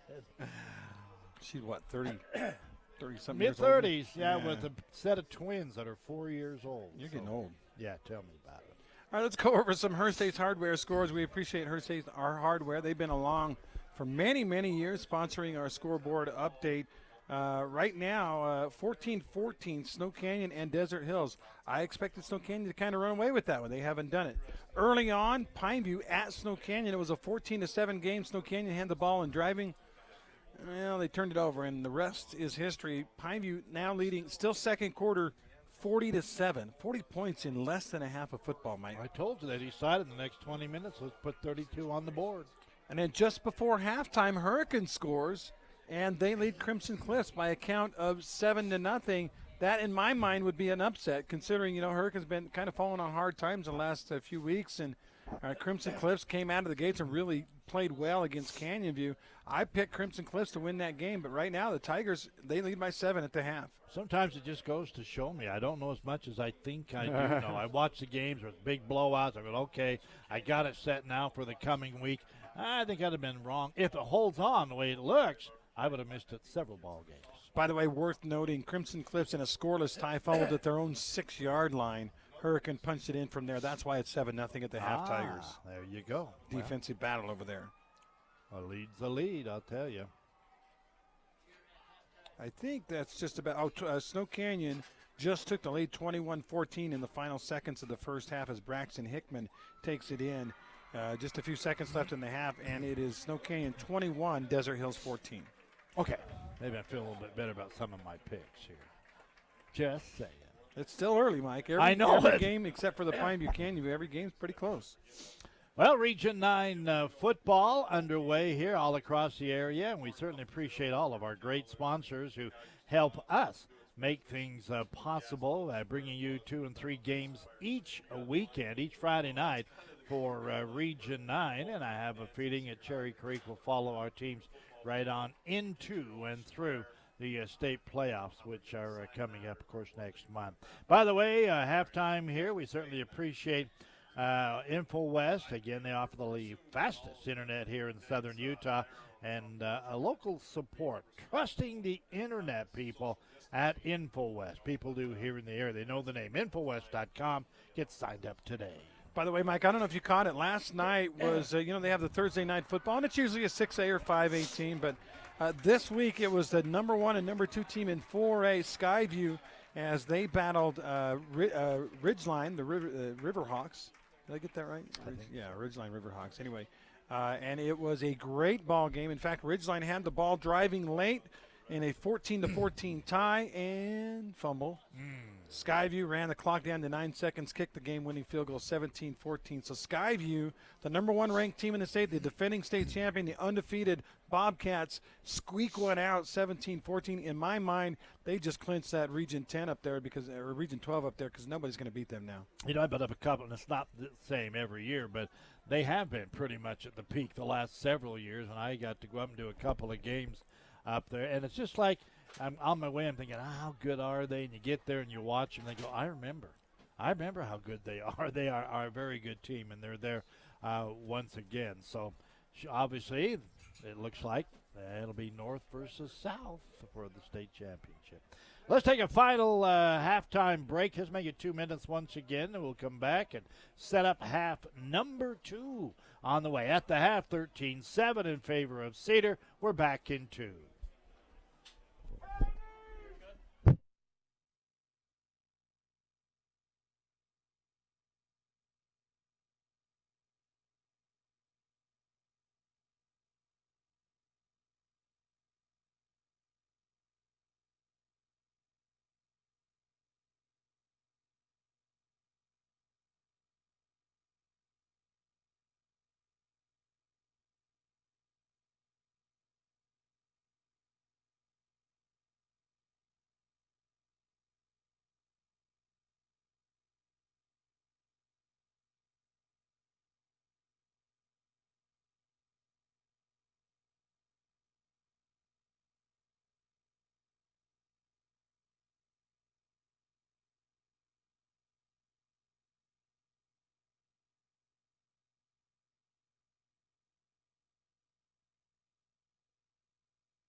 Hi, welcome back as the halftime winds down here at Walt Brooks Stadium. By the way, I do want to mention once again, if either of the teams score 25 points tonight, I'll give you some free Big Score dessert, 5 ounces of free yogurt. You can stop by after the game and enjoy that. I guess if any team from the area gets 25 points, then I think somebody's there already. I think we're in business. Find you already 40 right. points in the first half. You can pretty much count on the Panthers, at least so far this year, with their big scoring. So, again, at the half here, it's a 6-point ball game. I think my thoughts on the first half is, and you kind of actually already talked about it, but Dixie came out and showed great stuff, or at least surprised a lot of people, went deep over the top, got it done, scored a touchdown. Cedar came out and actually, had a couple of good drives, but made some real pivotal mistakes, one being a pick, the other one being a fumble by the quarterback, and I'm starting to think they're just not going to be able, and I was totally wrong, because it's almost like Garrett goes, hey, Mike, let me show you some stuff here. He really put it together, and I thought that Jaron Garrett got his team up and going. And I think right now they're kind of in the catbird seat, and they get it to start the second half. Well, I mean, I guess we shouldn't sugarcoat it. Cedar dominated, except for that first play of the game. Yep. Cedar has been dominant in this game, and Dixie is fortunate because they did not, they did not give up big plays. It's still 13-7. They're still in it, but Cedar goes down and scores right here. All of a sudden, you're down 2 scores, and you got a real problem. And by the way, that penalty was on Dixie to close the first half, so the Flyers will have to kick off from way back at their own 25-yard line. Okay, that all makes a little more sense now. We figure all that out, whatever they did. So, 25-yard line. Here comes the kick. Cedar should have great opportunity, to get some very good field position.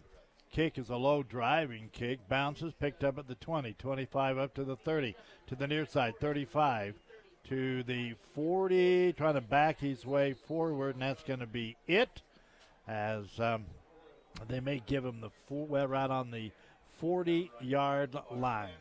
So it'll be 1st and 10 for Cedar. Great field position, and here comes Jaron Garrett and company. Yeah, that's what you wish. When you're talking how important is a penalty, not only did it make it so that Dixie had to kick further back, but it made it so the ball was returned, and Cedar has a good return team, and you can see right there, like at the 40-yard line, that's great field position. Cedar comes out with the same offensive set. That is 2 backs on either side of the quarterback, double wide left, single wide to the short side of the field on the near side. Handoff, White straight ahead. He'll get 2, still looking for more, and pushes for maybe another yard. They're going to give him about 3.5 yards on the carry. So it'll be 2nd down, and they're going to give him actually 4 yards. Pretty good mark of the football. So 2nd down, 6 yards to go. Wide to the near side is McCade Fielding. At least they show, or excuse me, that's trying to give someone credit here, and I got the wrong number. So I'll have to double check in just a moment. Just underway in the second half. Cedar with the lead and the ball. 2nd and 6 on their own 44-yard line. Snap is back. Pass is over top, and a big hit right there. That's the second big hit, and feeling that one was Ashton Cox. Sand Hollow, big hit. Great play on it by number 17 for the Dixie Flyers. That is Bo McGibbon. Isn't that his 2nd big hit of the game? Yeah, it is. He got both of them. He's a player. He has 36 tackles coming into the game. He's got to be over 40 with a couple of deke leaders to his credit here tonight. 3rd down, 6 yards to go for Cedar. Should be a big defensive play if the Flyers. A little hook and ladder, and it did not get much. Pass was ahead to about the 47-yard line, but he turned, and as he was hit, I'm not sure who it was, pitched it back, and the defense was there and held him. That'll bring up 4th and 5. I think that was White and Torres on the hook up there after the pass completion. But boy, Dixie was on it. They were well prepared. A little trickery there, and the Flyers were not fooled, and a big stop to start this half. 2 sort of so-called trick plays that the Cedar team has run. Both failed miserably. I think just hand the ball and do that. They seem to got that one going. Running, now the kick is away. Pretty good kick off of the run. Ball hits and bounces, and Dixie will have to get away from a great kick, rolls dead at the 8-yard line. Yeah, got a nice roll. I'm sure the coach for Dixie's like, why didn't we get on that thing? But it was dangerous, and Flyers out to start deep in their own territory. So 1st and 10 for the Flyers. So Cedar come up empty on their first offensive series here in the second half of the game. We certainly appreciate our sponsors, including Appliance Wholesalers Plus. They're the #1 playmakers in the appliance business, and they're open to the public. Right across the freeway from the Bloomington Walmart. You save money at AWP. Out of the gun, Bronson back, flings it to the near side. Caught, grabbed, and hauled down was Shay Anderson. A pickup of about 4 yards on the carry, maybe 5. Give him 5, call it second down, and 5 more to go. Under 10 to go in third quarter, 13-7. Cedar leading over the Flyers. The Flyers here at home. On the fly, they fake the fly, come back the other side. Good kick. Gellett to the outside, still on his feet, crossing inside. No, that's Anderson. Anderson on the move. To 50, to the 40, to the 35, to the 30. He breaks the way. He's gone. Touchdown. That looked like a 5-yard run, Mike, and Anderson has so many moves, and he has just tied this game up. Wow. Avery Anderson on the carry. What a run that time. And it looked like he was pinned against the near sideline. He cut back in. And, Andy, there was a race going on. And I thought the defender was catching him. And it's like Anderson goes, I got one more gear. I was going to say, I don't think he put it into overdrive yet. And he did, and wow. There you have it. 2 big plays, and we're tied at 13. Flyers with a chance now to take the lead, split the uprights, and Dixie goes back in front by a point. 9:25 to go here in the third quarter. Let's take a break. 14-13. Dixie will be right back.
Hi, welcome back. Dixie kicking off down to about the 20-yard line and is picked up there and returned just over the 30 to about the 32-yard line. So Cedar now back behind by 1 will have the ball 1st and 10 on their own 32-yard line. Well, and until that moment that Dixie just took the lead, the road teams were winning every single Region 9 game tonight.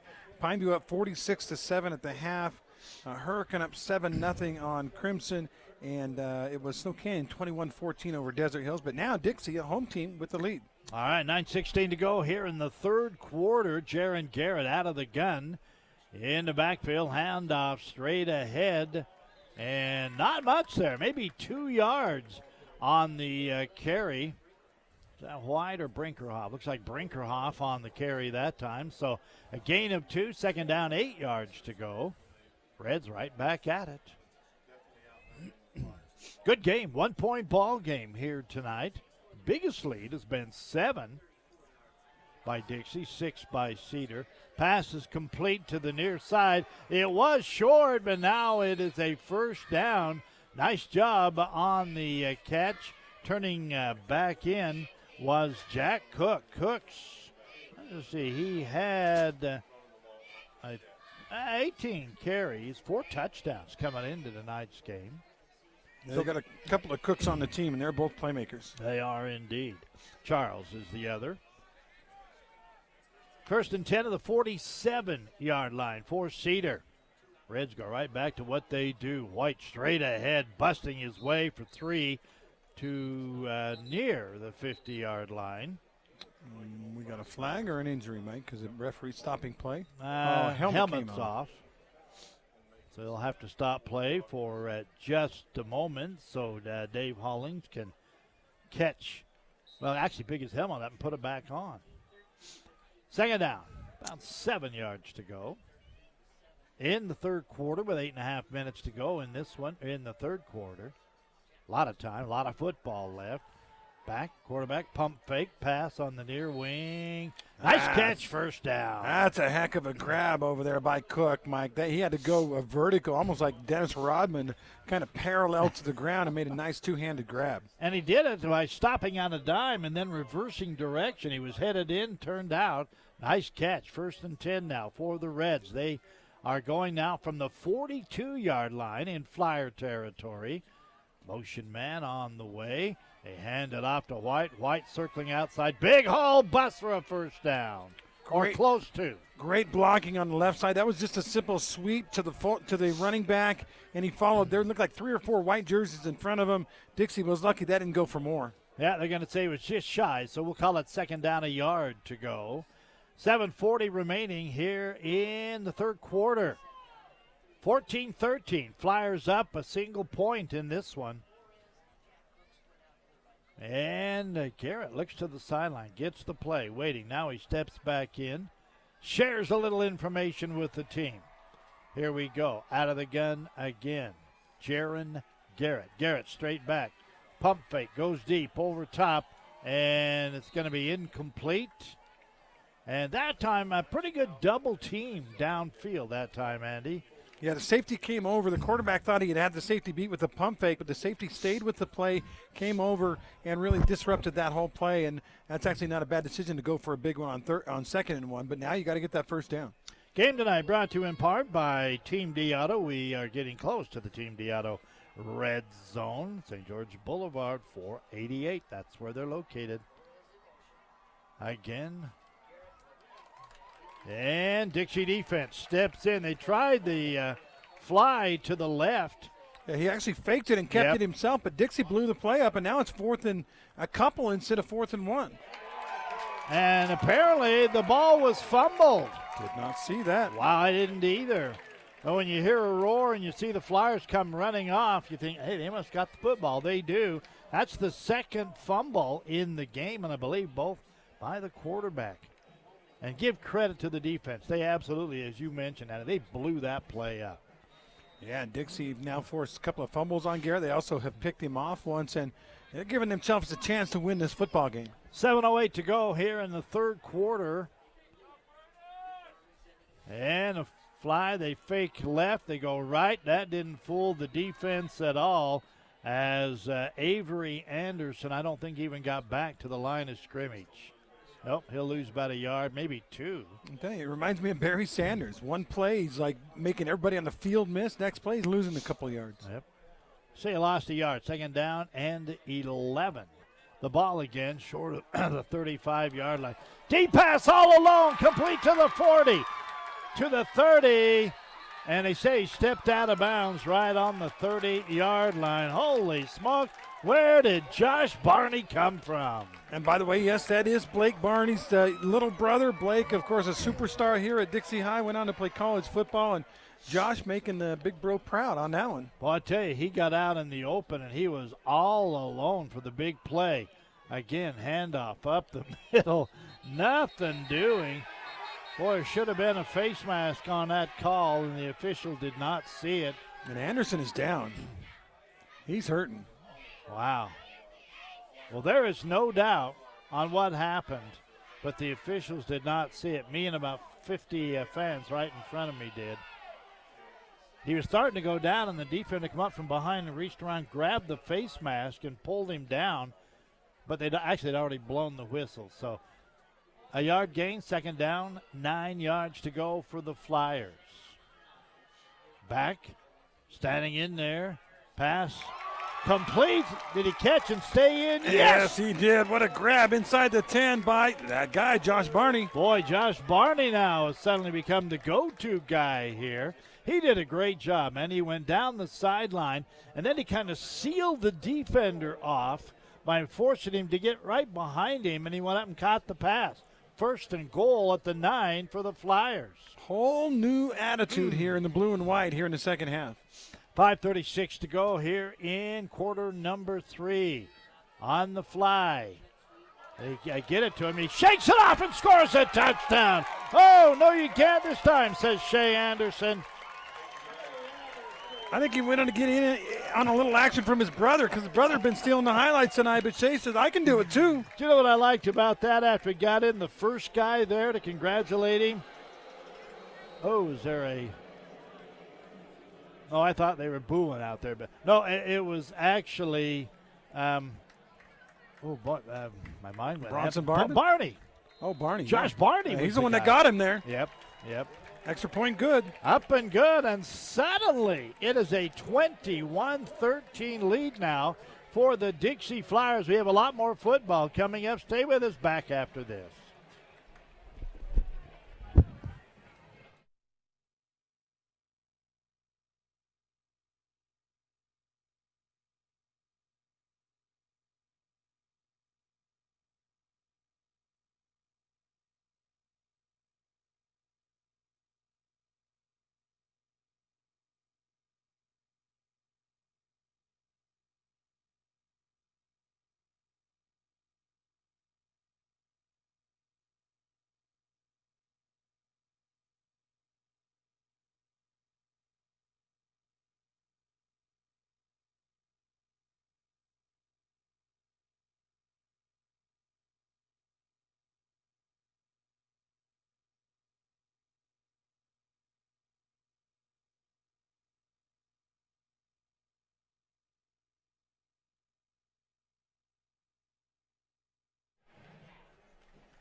.5:26 to go in the quarter. Welcome back. Dixie kicking off after increasing their lead to 8 points. Now up 21 to 13. The kick is away. High kick. It'll be short of the end zone. Taken there at the 5 to the 10 to the 15. Hit, but getting away. 25 out near the 30. Still on his feet, backing his way to about the 37-yard line. Excellent run there. I believe that was Braxton Torres on that carry. He got beat up a little bit, but he kept plugging. Picked a pretty good return. Let's go good news, bad news again. Dixie has forced 3 turnovers. The good news is they have a 21-13 lead. The bad news is that's only a 1-score lead. If Cedar can march down here and then get a 2-point conversion, it'll be a tie ball game. But Dixie's got to keep the pressure on. 1st and 10 for the Cedar Reds from their own 37-yard line. Quarterback goes to the air. Catch is made. Good for about 5 yards on the near wing. Hauling it in was Jack Cook. Yeah, good solid hands by Cook because he got hit right after the ball got there, but he secured that football. Nice play and about a 5-yard gain. So second down, 5 yards to go for the Cedar Red. Reds trying to keep themselves in this one. Handoff up the middle. Brinkerhoff gets a couple of yards. He crosses just over the 45. We'll keep it there at the 45. Third down, about 3 yards to go. We do want to thank once again Simply Wisdom Teeth. Always a great low price of just $8.99 to get all 4 wisdom teeth pulled, including sedation. Well, you need that, let me tell you. That does not include the video afterward of you making fun of your kid. But anyway, go ahead. Good point. Find out more, Dr. Hendrickson, simplywisdomteeth.com. I actually had a tooth pulled about 2 weeks ago. Just a bad tooth. I'm okay. I lived through it. Out of the gun, rolling left, stops, looks downfield, completely wide open in the middle. Catch is made, first down into Flyer territory.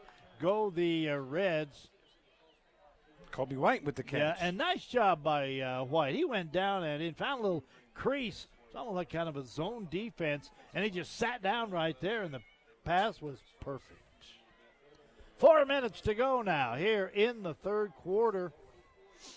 21-13 in favor of the Cedar Reds. Garrett out of the gun, has plenty of time, fires it outside, no good. When his guy was not open, he's No. lucky that wasn't picked. That's off target at all. That's maybe even a pick six. Yeah, there's two guys out there, one in white, one in blue, and well, fortunately, I think they didn't hit either one of them. Total offense right now in the game, 315 for Dixie and 284 for Cedar. How the tides have turned here in the second half. Wow, but the Flyers have got a good half of those yards on 2 plays. True. They've got big plays tonight. Got it going on. All right, out of the gun once again, Garrett. Jaron drops back. In trouble, now gets out of trouble. Here comes a late flag, and they can't tackle him. He's on the go all the way and out of bounds on the near side, but I think that one is coming back. Yeah, I'm not even going to put it in my stat program because that was a pretty obvious hold on the back end of that play as he's scrambling around trying to make plays. And as a lineman, you know when you have a scrambling quarterback, you kind of don't know where they are. Right. And so when they come flying by the other side of you that you're blocking, you're like, oh, I got to grab hold of this guy. And that's not allowed. That's illegal. That's too bad for the Reds because they had probably 20 yards on the carry, but it will not count. As they bring the ball back, and after the penalty, they walk it back into Cedar territory at the 44. So it is now, let's just say second down, a couple of city blocks. They need to get down to the 36-yard line. They're on their own 44. Second down now for Cedar. 3.5 to go here in the third quarter. Out of the gun. Garrett rolls, stops, looks back, steps up in the middle, fires it into the middle. It is caught. Big hit there by the Flyers. Coming through was Carson Greer, but kudos to the receiver, held on. Now it's third and more manageable, 9 yards to go. Going to the far side, Braxton Torres. Now they switch him and bring him to the near side. He kind of stopped by the QB. I don't think he knew what he was doing. So the quarterback said, hey, we're running this, man. All right. Double wide near side. Single to the left. Out of the gun again, Jaron Garrett. Garrett keeps it. Pitches it back on the end around. And they're going to get a couple, but not near enough. That'll bring up fourth and about 5 yards, maybe 6 yards to go. Well, now we know why he had to say something to Torres, because Torres was that guy that came around behind him on the reverse pitch. And Dixie smelled it out, and Torres was lucky to get back and maybe gain a couple, but it's fourth down. So a 2:18 to go here in the third quarter. Flyers should get the ball. Well, I can't believe how much this game has changed. Cedar dominated, except for one play in the first half. Cedar dominated. Timeout called by the Flyers. I think there was a mix-up. They didn't have the right amount of people in the game, so we'll take the break. 2:08 to go in the quarter. Flyers 21, Reds 13. We're back after this.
All right, we are back with 2:08 to go in the quarter. It's a short snap. Garrett going for the first down, won't get there.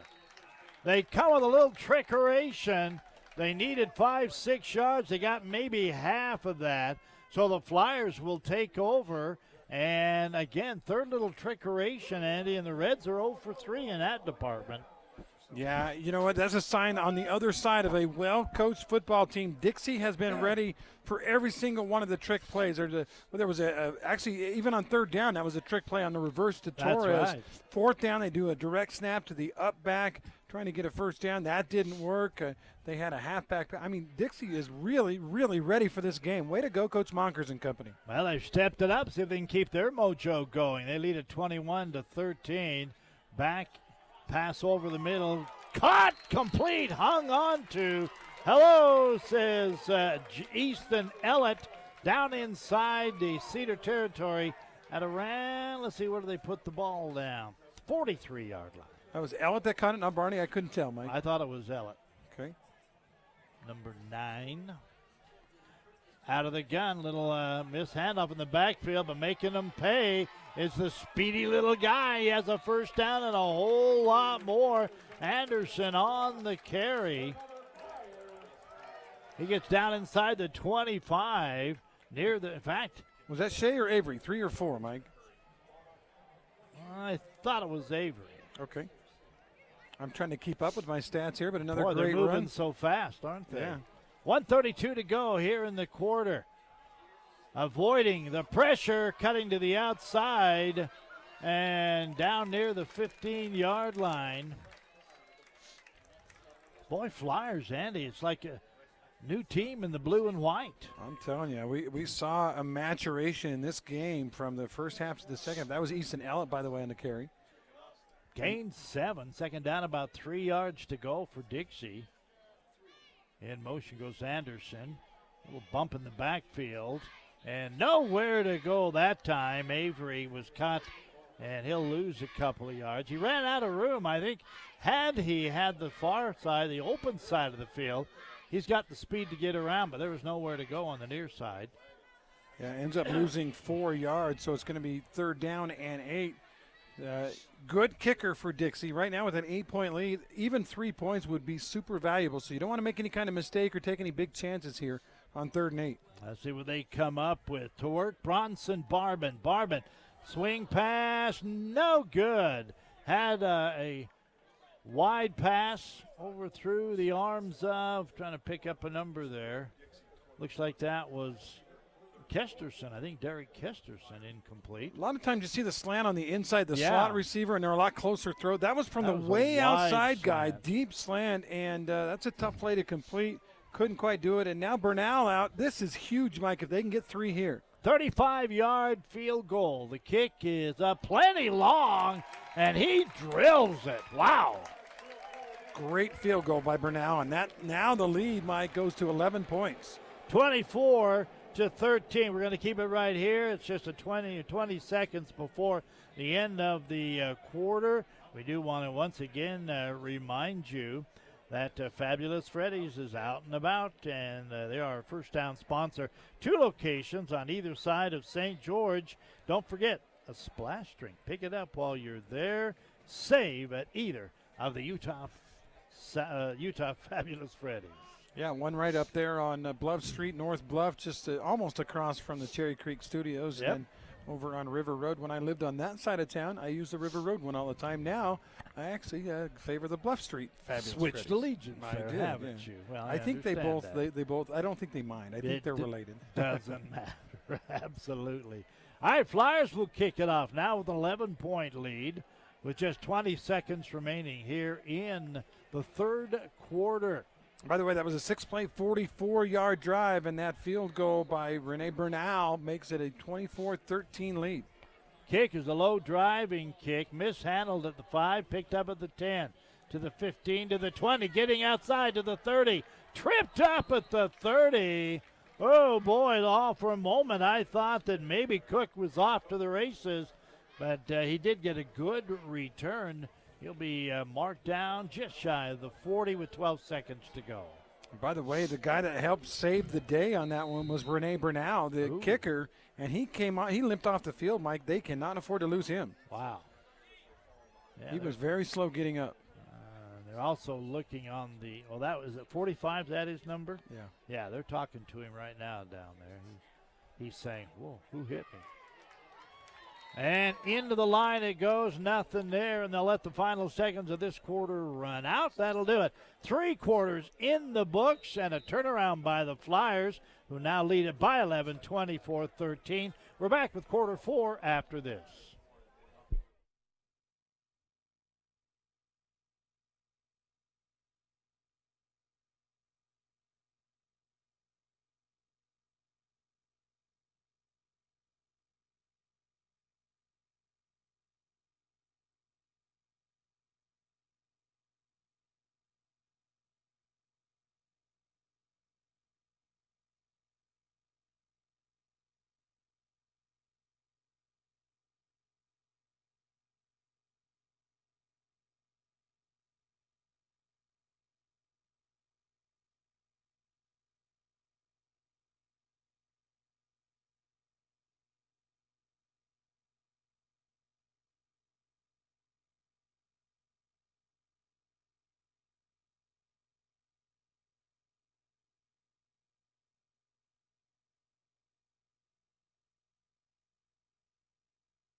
Welcome back, fourth quarter, as Dixie leads it 24-13.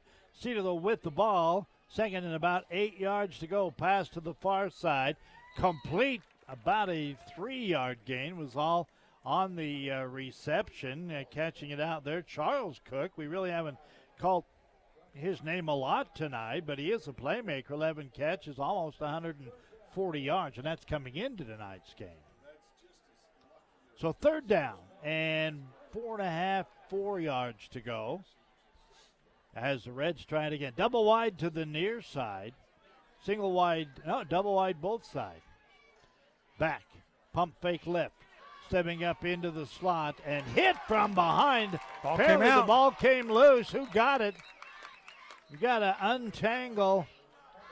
And it is Flyer football. Wow, Garrett with another turnover, his fourth of him personal turnover, 3 fumbles and an interception in this game. Wow. That time, the tackle, and it was a blind side. He didn't see me. It actually came from behind, yep. And I guess the ball popped out there. So Flyers take over now with a 11-point lead here in just the very early minutes of the fourth quarter. Flyers could do a lot to put themselves in great position with a few more points right now. The ball is at the 43-yard line. First and 10 Flyers. On the fly, they fake that. Quick pass, dive over the middle, incomplete. Trying to get there was Ellett. Looked like Barban got a little too excited on that one, threw it early and low, and Ellett couldn't quite come up with it. Hey, quick reminder, Mike, before we start this next play, the Holbrook Asphalt Big Score dessert is in effect tonight. Pineview already up over 45 points. They only need to get over 25. But after the game, go to Yogurtland for free 5 ounces, courtesy of Holbrook Asphalt. Ah, there you go. And in trouble, quarterback will throw it away. That's a good play there that time, I think, by the junior, Bronson Barban.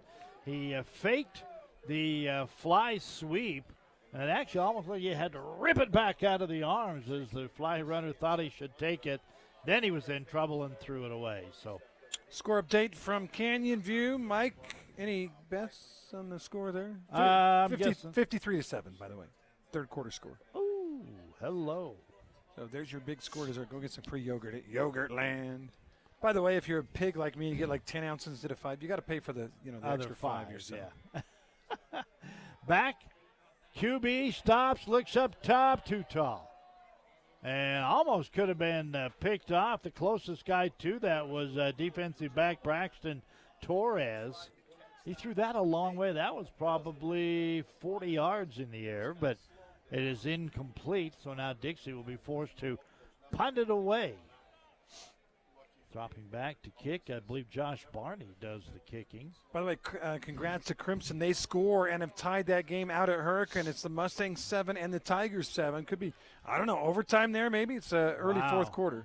Kick is a low kick, takes a big bounce, picked up by back there. That's Cook, Jack Cook, but he really had nowhere to go. By the time the kick bounced and he got a hold of it, he drew a lot of attention from Flyer football. So 10:50 to go, first and 10.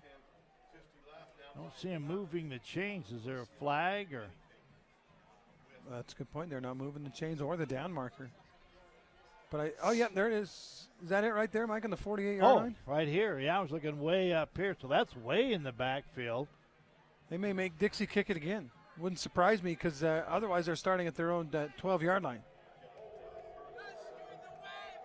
Holding against the Flyers, apparently the call. They'll just mark it on the end of the punt return. So they'll bring the ball out to the 22-yard line. Cedar will start at that point. Now trailing by 11 points. Cedar will try to get themselves back in this one. We have 10 minutes, 50 seconds to go. Game tonight brought to you in part by Intermountain Sports Medicine. Haven't had a lot of injury timeouts. Maybe a couple of players would have wished they would have. They got their bells rung a little bit. But everybody seems to be okay. Out of the gun. Back, swing pass, near side. Nearly picked off. Oh, baby. We'd like to have that one back at Dixie High. That was a pick 6. Yeah, Carson Greer. I think he had big eyes for that one, and he's perfectly stepped in, but just couldn't hang on to the football. By the way, we appreciate Intermountain Sports Medicine.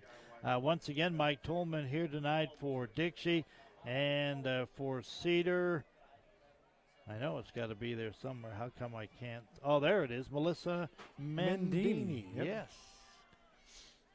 10:45 to go in the football game. Fake the fly sweep, pitch it to the right. Coming back into the middle, picked up about 2 yards, and that was it. Mike, what was the problem with Dixie in the first half? Why were they being dominated? Two things. They couldn't run the ball, and they couldn't stop the Cedar run. Both things have completely flipped here in the second half. They're running the ball well, and you see right there on that play. That should have been a big run on the option pitch. Dixie bottled it up. Unbelievable job by the Flyer D, and they've helped their team get the lead. Out of the gun. Fake the handoff, inside pass over the middle, and going up, trying to bring that down, and well, he got ripped on pretty good there too. He being Braxton Torres. But I give credit to the Dixie defender. He wasn't actually going for the big hit. He was trying to get to the football, and so as the ball and the receiver and the defender, they all kind of showed up at the same time, and it ends up being an incomplete pass. Great play by Dixie High. Torres, a little woozy. He may have got smacked across the head there on that one. He came down hard. He came down hard on that turf for sure, Mike. So out he goes, and now it's 4th and long, and the Reds will be forced to give up the football. Well, I'll tell you, Dixie would like to get their hands on that ball and then do a little control offense or score another quick touchdown. Probably either would be fine with them. Great night for football, although it's still a little warm. We have cooled off 3 degrees, now 92. Ooh, it's hot. Nice high kick. Takes a good Cedar bounce. They let it roll. It goes just inside the 40 down to about the 40 or 37, 38-yard line. So Flyers will take over. Again, a play-by-play tonight. Thank you to Luke Udy, shopping for insurance. Usually it's not fun. You'd much rather watch your favorite team win, right? Well, now you can save a lot of money on home, auto, or life insurance. Just get a hold of Luke Udy, 435-251-9102.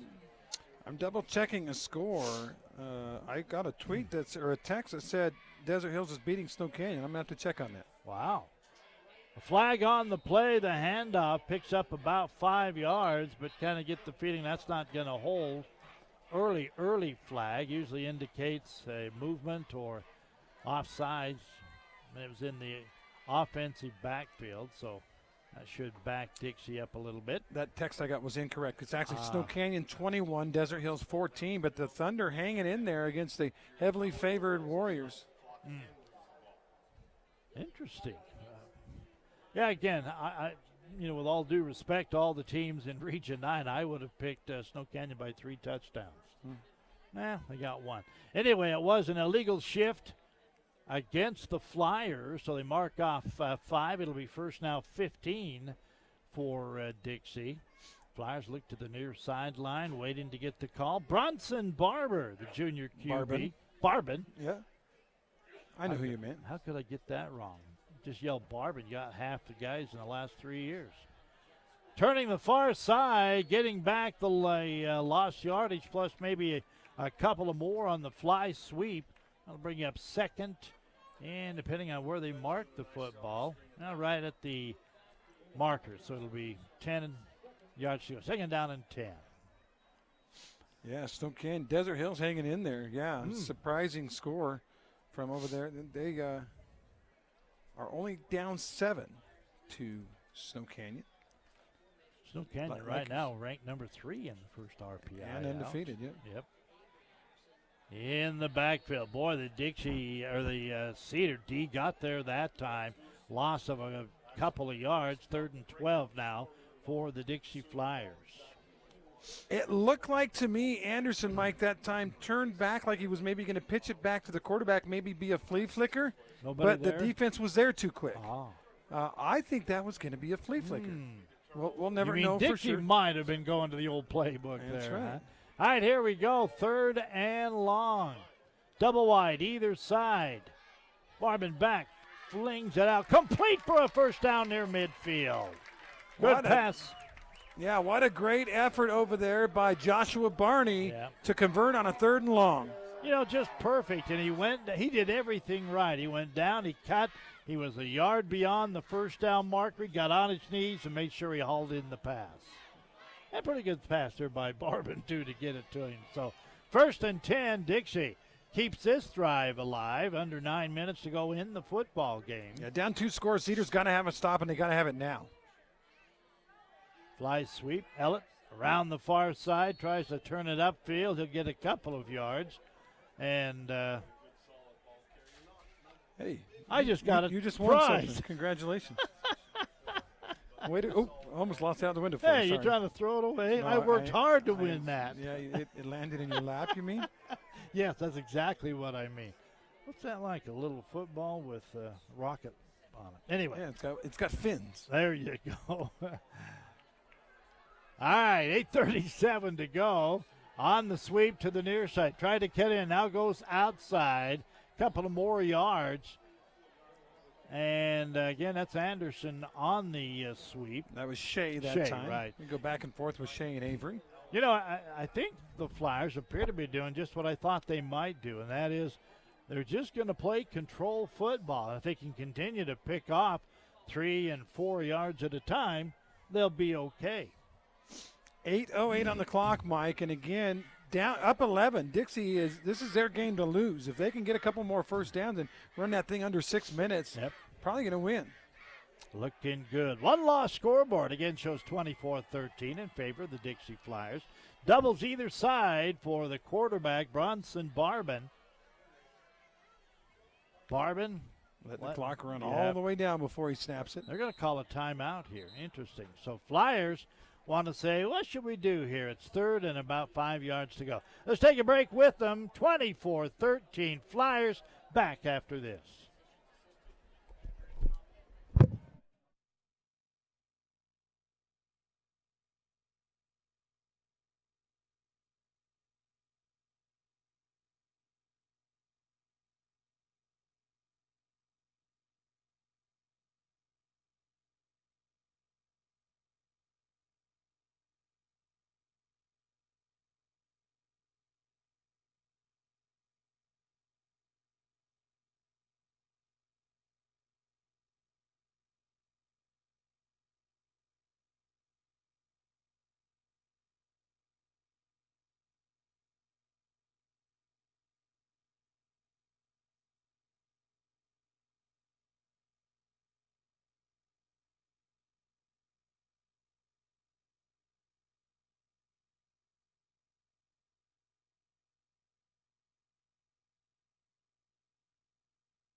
All right, welcome back. Clock winding down to 7:41 remaining in the game. Flyers took a timeout, talked this play over. Let's see what they come up with. Pressure is on, and the pass is no good. He was looking downfield. I think he surprised Easton Ellett when he threw it to him, because all of a sudden he's tried to put on the brakes and couldn't do it, and the Flyers will turn it over now. Still a lot of time, Andy, 7.5 minutes. Hearst Ace Hardware scoreboard. Snow Canyon still up 21-14 on Desert Hills. Crimson Cliffs Hurricane Tide early 4th quarter at 7. And Pineview has hung a 60 donut now. 60-14. Pineview leads Canyon View and hold everything on the punt. Yeah, they quickly blew the whistle on that. It's going to be a procedure against the Flyers, so they'll mark off 5, and Dixie will have to kick it again.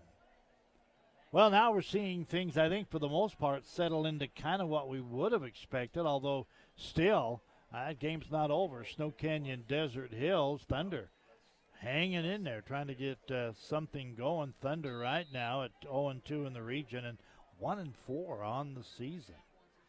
Here comes the kick, kicks away, good high kick. Caught, taken, and down immediately. Great tackle for Dixie High. Again, that was McGiven on the play. He's been making plays all game long, Mike. Mr. D, if we have anything on defense, I'm going with that guy right there. He's had a great night tonight. Good high kick, hung it up there, and no chance to return. So the Reds will have it now on the 15-yard line, where it's 1st and 10. There's still plenty of time to go in the game, 7:25. But you say that they got to score, though, on this possession. They can't afford to give it back. Dixie will run another 3-4 minutes off. They've got to go down and at least get 3 points if Cedar's going to have a chance. Let's see if Jaron Garrett can get back into his first half ways where he and the team were just running it up and down the field. Garrett out of the gun. Just a single setback with him this time. As Garrett looks to the left, pump fake. Now they want him to go long. Pass is too tall. Very, very good pump fake. The cornerback on that side bit it, hook, line, and sinker. Safety would have been a little bit late getting there. Should have been a big play. Not a touchdown, but maybe a 30-yard gain, but instead the pass just a little overthrown. Yeah, Colby White was the intended receiver right here on the near sidelines, but that pass was a good 5 yards beyond even him. So 2nd down and 10 yards to go for the Flyers. Or, excuse me, for the Reds, Cedar Reds. On the snap. They fake the fly, stepping up. He wants to go long. Got a man wide open, and he misses him at midfield. Same guy. He saw Mike. You and I saw him. He had about a 3-yard lead on the defender. All Garrett had to do was put a little more air under it, let your guy run under it. Instead, he could put too much out and not enough up, and it's incomplete. And look at the Dixie defensive coaches. They're explaining a few things to their guys right now. Number one would be 7 minutes left. We're up 11. Don't get beat deep, and they did. But unfortunately for the Reds, they were not able to make good on either one of those. 7-11 to go in the ball game. Back again, plenty of time. Now he rolls to the near side. He's being chased. Looking, gets hit and shoved out of bounds. And I believe they'll be about 1.5 yards, maybe 2 yards shy. Well, that's big, Mike, because it's going to be 4th down now, and they're deep in their own territory. This is the ball game. If they don't get a first here, Dixie can march in and score and end this thing. The ball is at the 23. They need the 25. Cedar says we're going to go for it, setting up the offense. 6:35 and running, remaining in the football game. Will the Flyer defense sell out on the run? You can't afford to. You can't give up a deep ball. Yep. They got double wide near side, single to the right. Taking plenty of time right now is Garrett. And the clock is running, 6:15 left. Waiting for the snap. Finally it comes. Long time coming, in trouble. He gets away. Garrett rolls right. Now looks downfield and caught at the 45. Flag comes down. Wow, and the flag is going to be from a late hit out of bounds, I think, Mike. I think so. Who made that catch? I got so excited I didn't pick up his number. Right on the sideline. It might have been Cook or White. They I were both on that side. almost bet Colby White, but I'm not positive. Wow, that is huge. Huge play. And then tack on the penalty. That was Cook on the catch, Mike. Ah, it was Cook. Okay. Charles Cook with the catch. And added on, the ball goes all the way down to the 35-yard line. That certainly breathes new life. Clock showing 6 minutes, 1 second to go in the football game. Again, it is a 24-13 lead, 11 by the Dixie Flyers. But Cedar threatening here. And they've gone to the air, rolling to the right side and stepping out after a gain of 5 yards. You know, again, to me that's what makes, I think, Cedar dangerous. Jaron Garrett, a great player. He rolls. He's got a good arm. We've seen that. He has overthrown a couple. But if you don't key on him, he'll run you for 5, 6, 7 yards. By the way, we have a developing situation out there at Desert Hills High School on homecoming. The Thunder have tied it up, 21-21, Desert Hills and Snow Canyon. What is shaping up to maybe be one of the best games of the year. Maybe here too, though. Could be, absolutely. Let's see what happens. They try the sweep to the near side and getting, I believe, the first down. They say lay just inside the 25. Good for a first. It's 1st and 10, Cedar. 5:45 remaining in this football game. That was Braxton Torres on the carry. Picks up about 6 for the first down. And he laid backwards to get that extra yard. Garrett looks to the far sideline. They don't have a ton of time, like 5.5 left. They're taking their time. Seth Brinkerhoff right back there with him. But Garrett's been going to the air on this drive, and so far pretty successfully. Here comes the pressure. Stepped up wide open on the near side and pushed out of bounds at about the 15. That should be another first down. Yeah, Dixie kind of a little bit soft on the coverage, not wanting to get beat deep. That thing that coach was explaining about, don't get beat deep. But those deep coverages are helping Cedar throw underneath and move the ball. And he got a first down by about a half yard. So they'll set the chains with 5:15 to go in the game. Cedar trying to close the gap in this one. Trailing at the moment by 11, excuse me. Rolling right, getting some pressure, and he steps away from the pressure, got a man wide open at the 10. And nearly another first down. How does he get away, Andy? He's like a Houdini out there. He should have been tackled at least twice. There is a flag on the play, Mike. It's kind of in a weird location. It's on the near side. All the play was on the far side. So it almost feels like it was either a lineup penalty or maybe some kind of defensive hold. We'll wait and let the officials tell us what's happening. I'm wondering about an offensive hold with the quarterback scrambling. But he was way on the other side. That's why I don't think it's that. But we'll wait and see. That would make sense. As Clive here next to me says, the illegal man downfield, and that actually would make a lot of sense. I don't think the guy on the near side knew what was going on the far side. And now they're saying it's against the Flyers. A lot of time to sort it out. It was a complete pass to Colby White. Here comes a white hat finally. He says holding defense. That's kind of what I thought from the beginning, Mike, because it was away from the play. Yeah, it was a long ways and it was man coverage on this near side. I thought maybe a defensive player held on, and I believe they can take the penalty because then they'll repeat the down, and it'll be first and 3 at about the 7. Well, the way they have not moved. Yeah, the flag is at about the 8 or 9 yard line. So we'll wait till they work things out down there. And now they're coming on the near side to explain to the Dixie coaches what went on.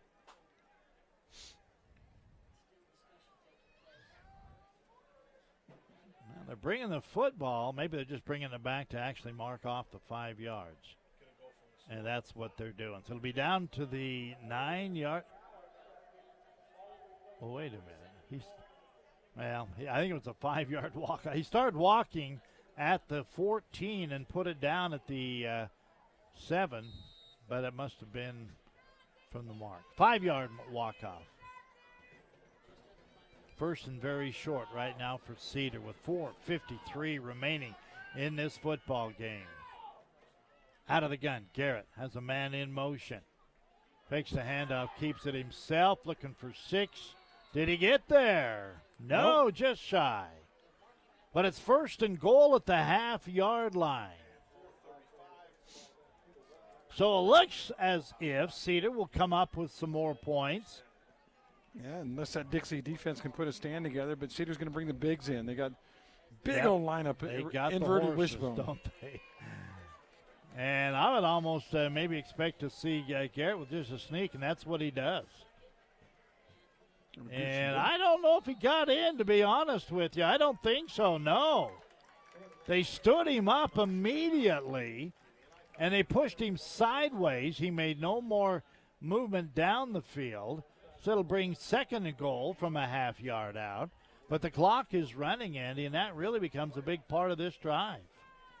Yeah, absolutely, Mike. Every 30 seconds you can make them use if you've got the lead. Again, taking his time is Garrett. Garrett back, handoff, pulls in. I think he got pushed over this time. Touchdown. So the Reds get it done on the second try from a half yard away. Stops the clock at 3:46, and he'll come back with the point after. They're down right now by 5. Yeah, I think you got to go for 2 and try to make it a field goal game.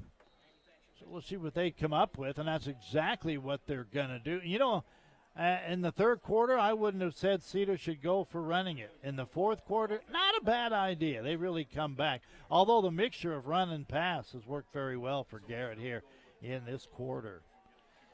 3:46 remaining. Garrett back, rolls back, he's in trouble, flings the pass too tall, no good. So they missed the 2-point conversion. Dixie did a pretty good job, I thought, Andy, that time of really getting in and forcing, I think, Garrett to get rid of it just a little bit early. Yeah, they came fast. Because it was a play fake, he actually had to go through his whole motion of the play fake before he could actually go into the throwing motion, Mike. So I guess we got to get a quick timeout in. We'll be right back after this.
All right, welcome back as we go to the final 3.5 minutes of this one.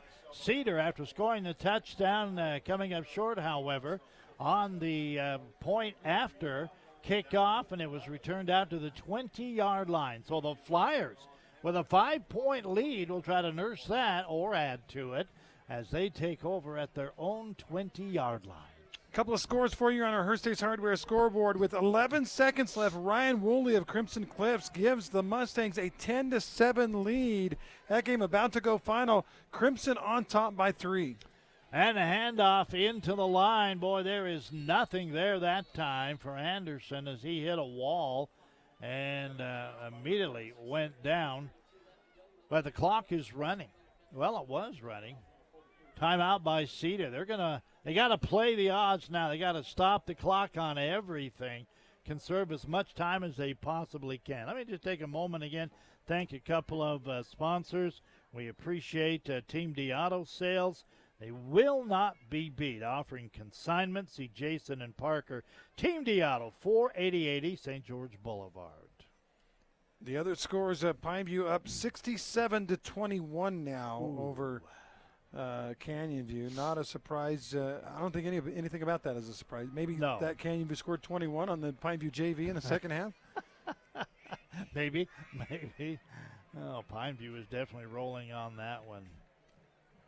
By the way, we'll invite you to stay tuned in our post-game show. We'll be naming the Appliance Wholesalers Plus Playmaker Play of the Game, as well as the DATS Trucking Player of the Game. But we're still 3.5 minutes away from that, and this game is in doubt right now. Flyers up 5, 2nd and 10. No gain on the first run into the line. And by the way, they go final. It's 10-7. Crimson Cliffs gets the win. They improved to 2-1 in region play as they beat the Hurricane Tigers by a field goal. Ryan Woolley, the hero, with the field goal with 11 seconds to go. Way to go, Ryan. They also go above 500 on the year now, 3-2 on the season. Fake into the line, pass over the top. Wow, no flag. I thought that was a pretty obvious interference call, but no flag by any of the officials. Of course, the official was right in the middle of the field, had his back toward the play. That's a tough one, Mike, because Dixie decided to roll the dice and throw the ball on 2nd and long, thinking if we get a completion, we got a first down, we win this game. Now, though, you stop the clock for Cedar. They still have 2 timeouts left, and you have 3rd and long. They're going to come with it this time. Under pressure, pass new. On the near sideline would have been a first down off the fingertips of Kesterson. Yeah, tried to get Kesterson underneath as he just did a little curl route on the right sideline in front of the Dixie bench, but the throw just a little wide by Barb, and if that's on target, it's a first down. This game's over. Boy, a game of ifs. It's come down to inches, so to speak. Back there deep is Jack Cook, standing at around his own 40-45-yard line. And here comes the punt. It's away. Good kick, taken at the 42. Returned to midfield and down to the Dixie 48-yard line. That is fantastic. I mean, you're down 5 and you get the ball on the plus side of the 50. That's huge. So with 3:11 remaining in this one, Reds will take over. A down 5. Of course, a touchdown late would win it. Field goal doesn't matter at this point. Got to have at least a touchdown. Let's see what the Reds roll here. Try to come up with. Dixie defense has been much better in the second half, but that last drive saw Cedar come alive once again. Hand it off and trying to get around the outside. Nothing doing that time for Brinkerhoff. He'll actually lose a yard. So Seth couldn't get around the corner. That's really been a difference in this game. Dixie's defense has figured out the run of Cedar here in the second half. Loss of a yard, second down to 11. Clock running. We're under 3 minutes now remaining in the game. What does Cedar have? One more timeout, or maybe they have 2? I know they burned 1. Second and 11. Out of the gun. Fake inside. Dropping back over the middle. The pass is complete. Down inside the 30-yard line. And, boy, I tell you what, from what I saw, Garrett did a little pump fake. I think it froze the defense, and that opened up the right over the middle for the completed pass. Yeah, the spot is inside the 30. They're edging up on the Team D'Auto red zone, and Cedar looking to win this thing late with the clock at 2:19. Wow, and running. Well, Cedar's not in any hurry, but then again, they're hoping they can get in close and score and leave Dixie no time to mount any comeback. So, Jaron Garrett out of the gun. Fake the handoff. Garrett up the middle. Picks up 8 yards. Right up the middle of the field. Again, that clock's running. Under 2 minutes to go in the game. It's all going to come down to this drive right here. It is now 2nd and 2. 24-19 Flyers. Minute 30 to go in the game. Dixie trying to hold him off. Cedar trying to get inside that end zone. In trouble. Quarterback, big sack. Oh, probably the top defensive play for the Flyers. Is that 23? 23, yep. That's the Dave Hollings, a sophomore. Dave. That really was a huge play. In so many ways. Of course, a loss of yardage, but also it forces Cedar to use a timeout now with 1:16 left in the game and a big third down coming up. Now, they still have got the arm of Garrett. They've got the legs of Garrett. They've got the likes of Braxton Torres, Brian White. They got Colby White. So they've got guys that can do it. But that may have swung a little mojo over to the side of the blue and white here with the Dixie Flyers. So we're going right down to it on this one. We saw one game tonight, one with seconds to go. Got another game. Is it still tied at Snow Canyon and Desert Hill? 21-21, yep. Yep, that's going down to the last. And here we've got a minute 16, 5-point lead Flyers. And we'll see which ends up here now. The ball is at the 27-yard line. So it's third down and almost 9 yards to go. That was a huge 9-yard loss there on that quarterback sack. Here we go, Mike. Big third down. 1:16 on the clock. Jaron Garrett out of the gun, drops back, looks downfield, got many, gets by, steps up. Pump fake, looking for the first, didn't quite get there, and they're still in bounds. Just short of the first down marker, a minute 4 to go in the game.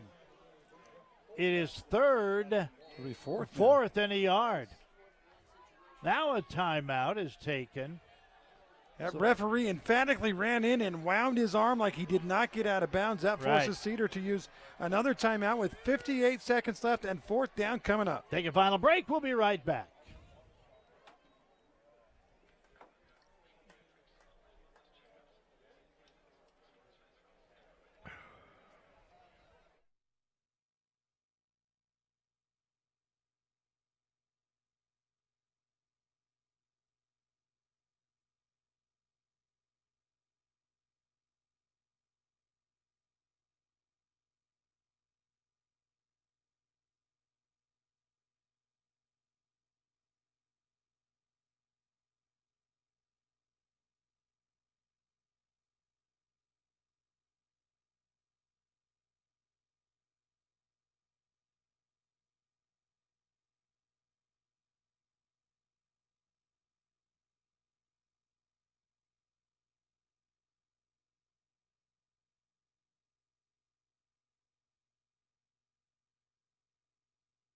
Go. 58 seconds to go, 4th and 1.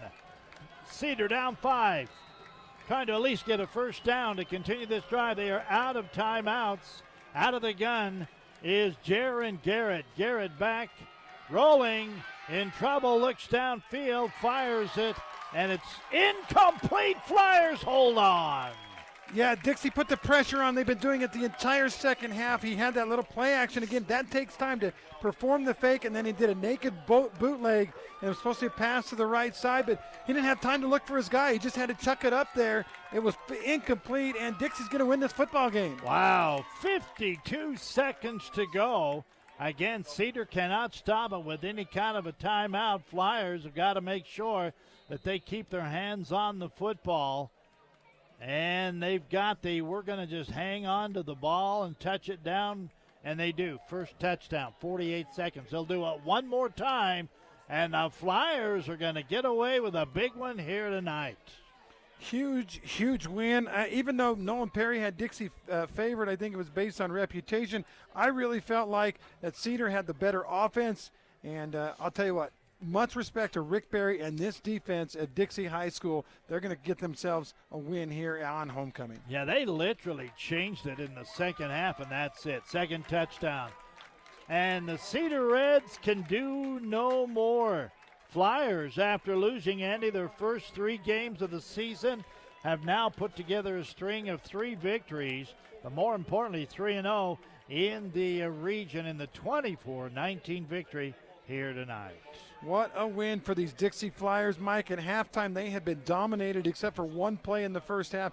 They couldn't stop Garrett running the ball. They couldn't stop Cedar. They couldn't run the ball. Remember, at halftime, they had 10 yards rushing in the first half, 10 on 7 carries. That's terrible. They turned it around in the second half. Man, what a game and what a win for Dixie High. Amen, big one. All right, we're going to take a 2-minute break. We're going to put our final stats together.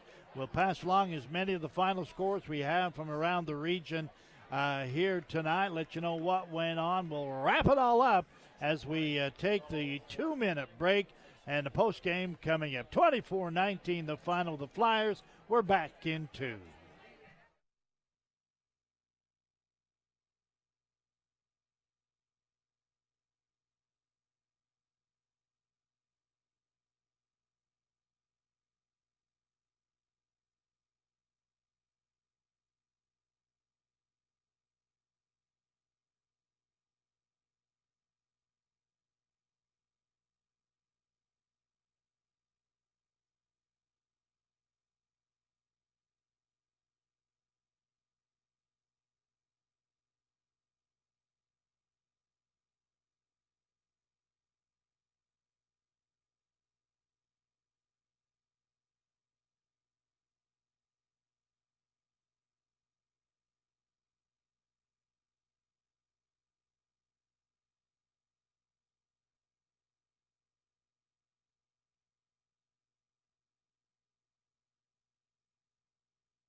I will come back once again in a good ball game. The Flyers hold off the Cedar Reds down the stretch as they get the win 24-19. Dixie improves now to 3-0 in the region, 3-3 overall, while Cedar drops to 1-2 in Region 9. They too are also at 3-3. Welcome. This is the Dr. Cody Johnson postgame show with Johnson Pediatrics. They'll make your kids feel right at home. Find out why so many are choosing Johnson Pediatrics. 6280511. Ask for the new patient special. All right, let's start with this. Let's start with some Herstate's Hardware score updates, Mike. Game still in progress. Actually, just one game still in progress, but it is a good one. Remember, Desert Hill scored 0 points against Dixie last week. Right now, they're in a 21-21 tie with region leader and undefeated Snow Canyon, and the Thunder have the football at their own 35-yard line. Again, you can watch that game streaming online at sportsradio977.com. You can listen on ESPN Radio 97.7 FM, or you can listen to us. I'll keep you updated. The other games, 10-7. Crimson beats Hurricane. A field goal by Ryan Woolley with 11 seconds left gives the victory to the Mustangs. So good win for them. And then obviously right here, 24-19. Dixie gets a win. And last we heard, I think it was 67-21, I think. Yeah. It doesn't really matter. Pime's going to win that game easily over Canyon View. Yeah, boy, what a night it was. Some good football games, and Pineview coming through with another blowout. They certainly have been the team to do that this year. So Flyers get it done here at home, but it took everything they could do. And, you know, a lot of times, Andy, and people that follow sports know this, it really can become a game of momentum. Well, I think tonight we saw the momentum swing extreme from here to that side, right back to this side. It appeared for a while, and they did. Cedar came back with a good run down the field. They closed the gap from 11 down to that final of 5, but couldn't get any closer than that. Yeah, you know, the first play of the game, first offensive play of the game was a 76-yard touchdown pass. And it looked like at that point, wow, this Dixie team has really come to play. But then you and I watched over the next 23 minutes of gameplay. Cedar owned it. Cedar went up and down the field. If not for a couple of turnovers, they probably would have been up 21-7 or maybe 24-7. Instead, it was only 13-7 at half. And, Mike, we talked about it at halftime. For Cedar to have dominated that much and only have a 6-point lead was absolutely humongous for the Dixie Flyers, and we saw why in the second half. You know, of all the good things that occurred in this game tonight, Andy, there was one dark side, I think, for the Cedar Reds, and that was the TOs, the turnovers. They made some very untimely turnovers. Was it 3 fumbles and a pick? Yeah, 3 fumbles and a pick. The pick early didn't seem like to do them much harm. They actually got a stop right after and got the ball back. But those fumbles, every one of them was when Cedar was driving. It was a matter of Garrett just trying to get it a little extra, make a little extra on a play. But you can't lay the ball on the floor against good football teams. If you think about it, Dixie 1 turnover, Cedar 4. That's +3 for the Flyers in the turnover ratio. If you get +3 every time, you're probably going to win those games. Yeah, well, they got that one here tonight. So we will be naming again Playmaker Play of the Game, brought to you by Appliance Wholesalers Plus, right across the freeway there from the Bloomington Walmart. Also, Dats Trucking, your quality service carrier. They really delivering your Dats Trucking Player of the Game all season long. All right, let's talk stats for a minute, Mike. Brought to you by Wilkinson's, a unique place to shop. They've got lights and fixtures, plus unique items like board games and collectibles at Wilkinson's across from Fiesta Fun in St. George. Total offense pretty darn close. Dixie ends up with 381 yards. Cedar ends up with 403 yards, so within 20 or so yards of each other. Cedar had 195 rushing, but, man, the bulk of that was in the first half. Dixie really clamped down on the running game in the second half. Of course, the fumbles lost is a big number. 3 fumbles lost for Cedar, 1 for Dixie, 1 interception for Cedar, and none for Dixie. Let's take Mike, as maybe you want to listen to these and pick out a player of the game as we listen to some of these individual stats. First of all, for the Flyers, Avery Anderson, 8 carries, 110 yards. Of course, about 3/4 of that came on one play. Yeah. Nobody else much. 5 for 16 for Ellett, 3 for 6 for Shay Anderson, and Barbin ends up 5 carries and 6 yards. Passing the ball, Bronson Barbin, 12 of 25, 243 yards, and that 1 touchdown play. And receiving in the game, Shay Anderson 4 for 99. Of course, he had the 76-yarder to start the game. Josh Barney, 5 catches, 93 yards, and 3 for 51 for Easton Ellett. And Mike, as I read those stats, I'm like, nobody really jumps out as being the player of the game. We got some big plays of the game, but nobody jumps out as the player of the game. And maybe we start looking on the defensive side, someone like Bo McGivern. Bo McGivern would be a good pick. I'll throw one other thought, though, out offensively, and that is oh, my heavens, I can't believe, Josh Barney, because I think he made a couple of huge plays, great catches on a very important drive for the Dixie Flyers. He really made it happen, got him down close. I think the final touchdown was actually made by Kesterson or someone else. But I thought Barney did a great job, big step up, and would be at least a consideration for players. He certainly has the eye appeal. He made a couple of really big catches in the game. That one drive where they got up to 24 points, it was him getting him down the field. He hadn't scored a touchdown in the game. We usually like to get our player of the game at least one score, but I'll go along with that. Mr. Clutch, Joshua Barney, our Dad's Trucking player of the game. All right, good job there. We'll also need to name our Playmaker play of the game, brought to you by Appliance Sailors Plus, and maybe our scoring drives. Andy will help us out here.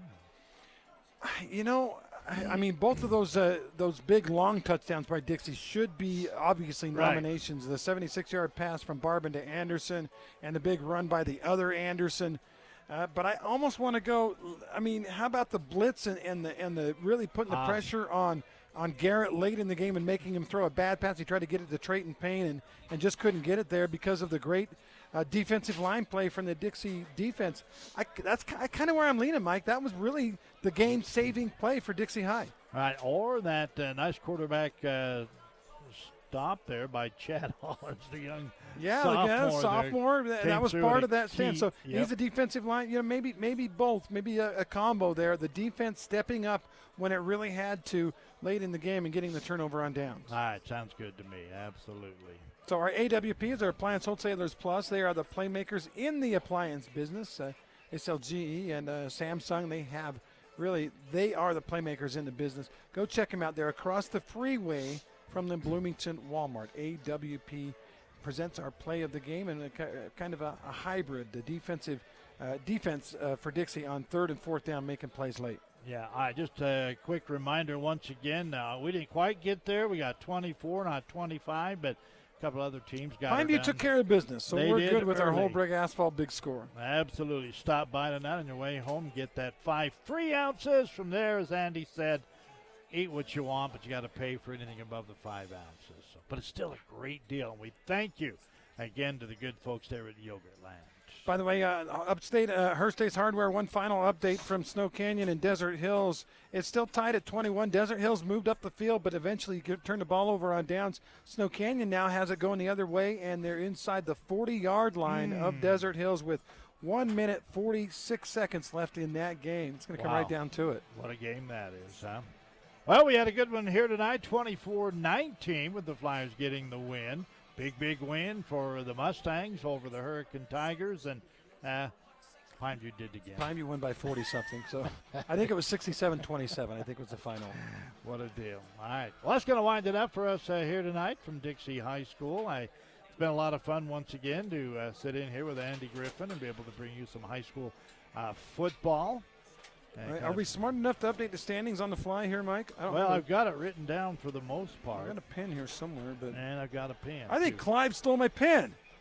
The only game I don't have is the one that's not over yet. So okay, so Snow Canyon trying to go to 3-0. If they do, they would join Dixie and Pineview at 3-0. Cedar drops to 1-2, surprisingly to me. Yep. Crimson Cliffs leapfrogs them, goes to 2-1.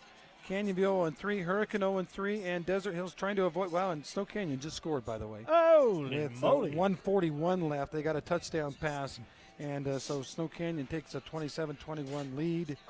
Looks like the Warriors, barring a comeback from Desert Hills, they're gonna go to 3-0. All right, there you have it. Any final thoughts tonight, Andy? No, I think after a lot of blowouts, it's kind of good to. Like I said, it's kind of separating the wheat from the chaff. You've got the good teams kind of making their way to the top. Dixie is kind of making a believer out of me, Mike. All they do is win football games, right? Right. 13-0 last week. This week, 24-19. Those aren't pretty games. Those aren't 67-27. But those are wins nonetheless. They count exactly the same. Dixie just keeps winning. Congratulations to the Flyers. Yeah, but even in the losses, Dixie makes you play hard because they lost, 3 by a total of 7 points. That's right. First 3 non-region games. There you have it. All right, that's going to do it again. A final tonight from Dixie, 24-19 Flyers. Get it done. On behalf of Andy Griffin, Mike McGarry saying good night from Walbrook Stadium.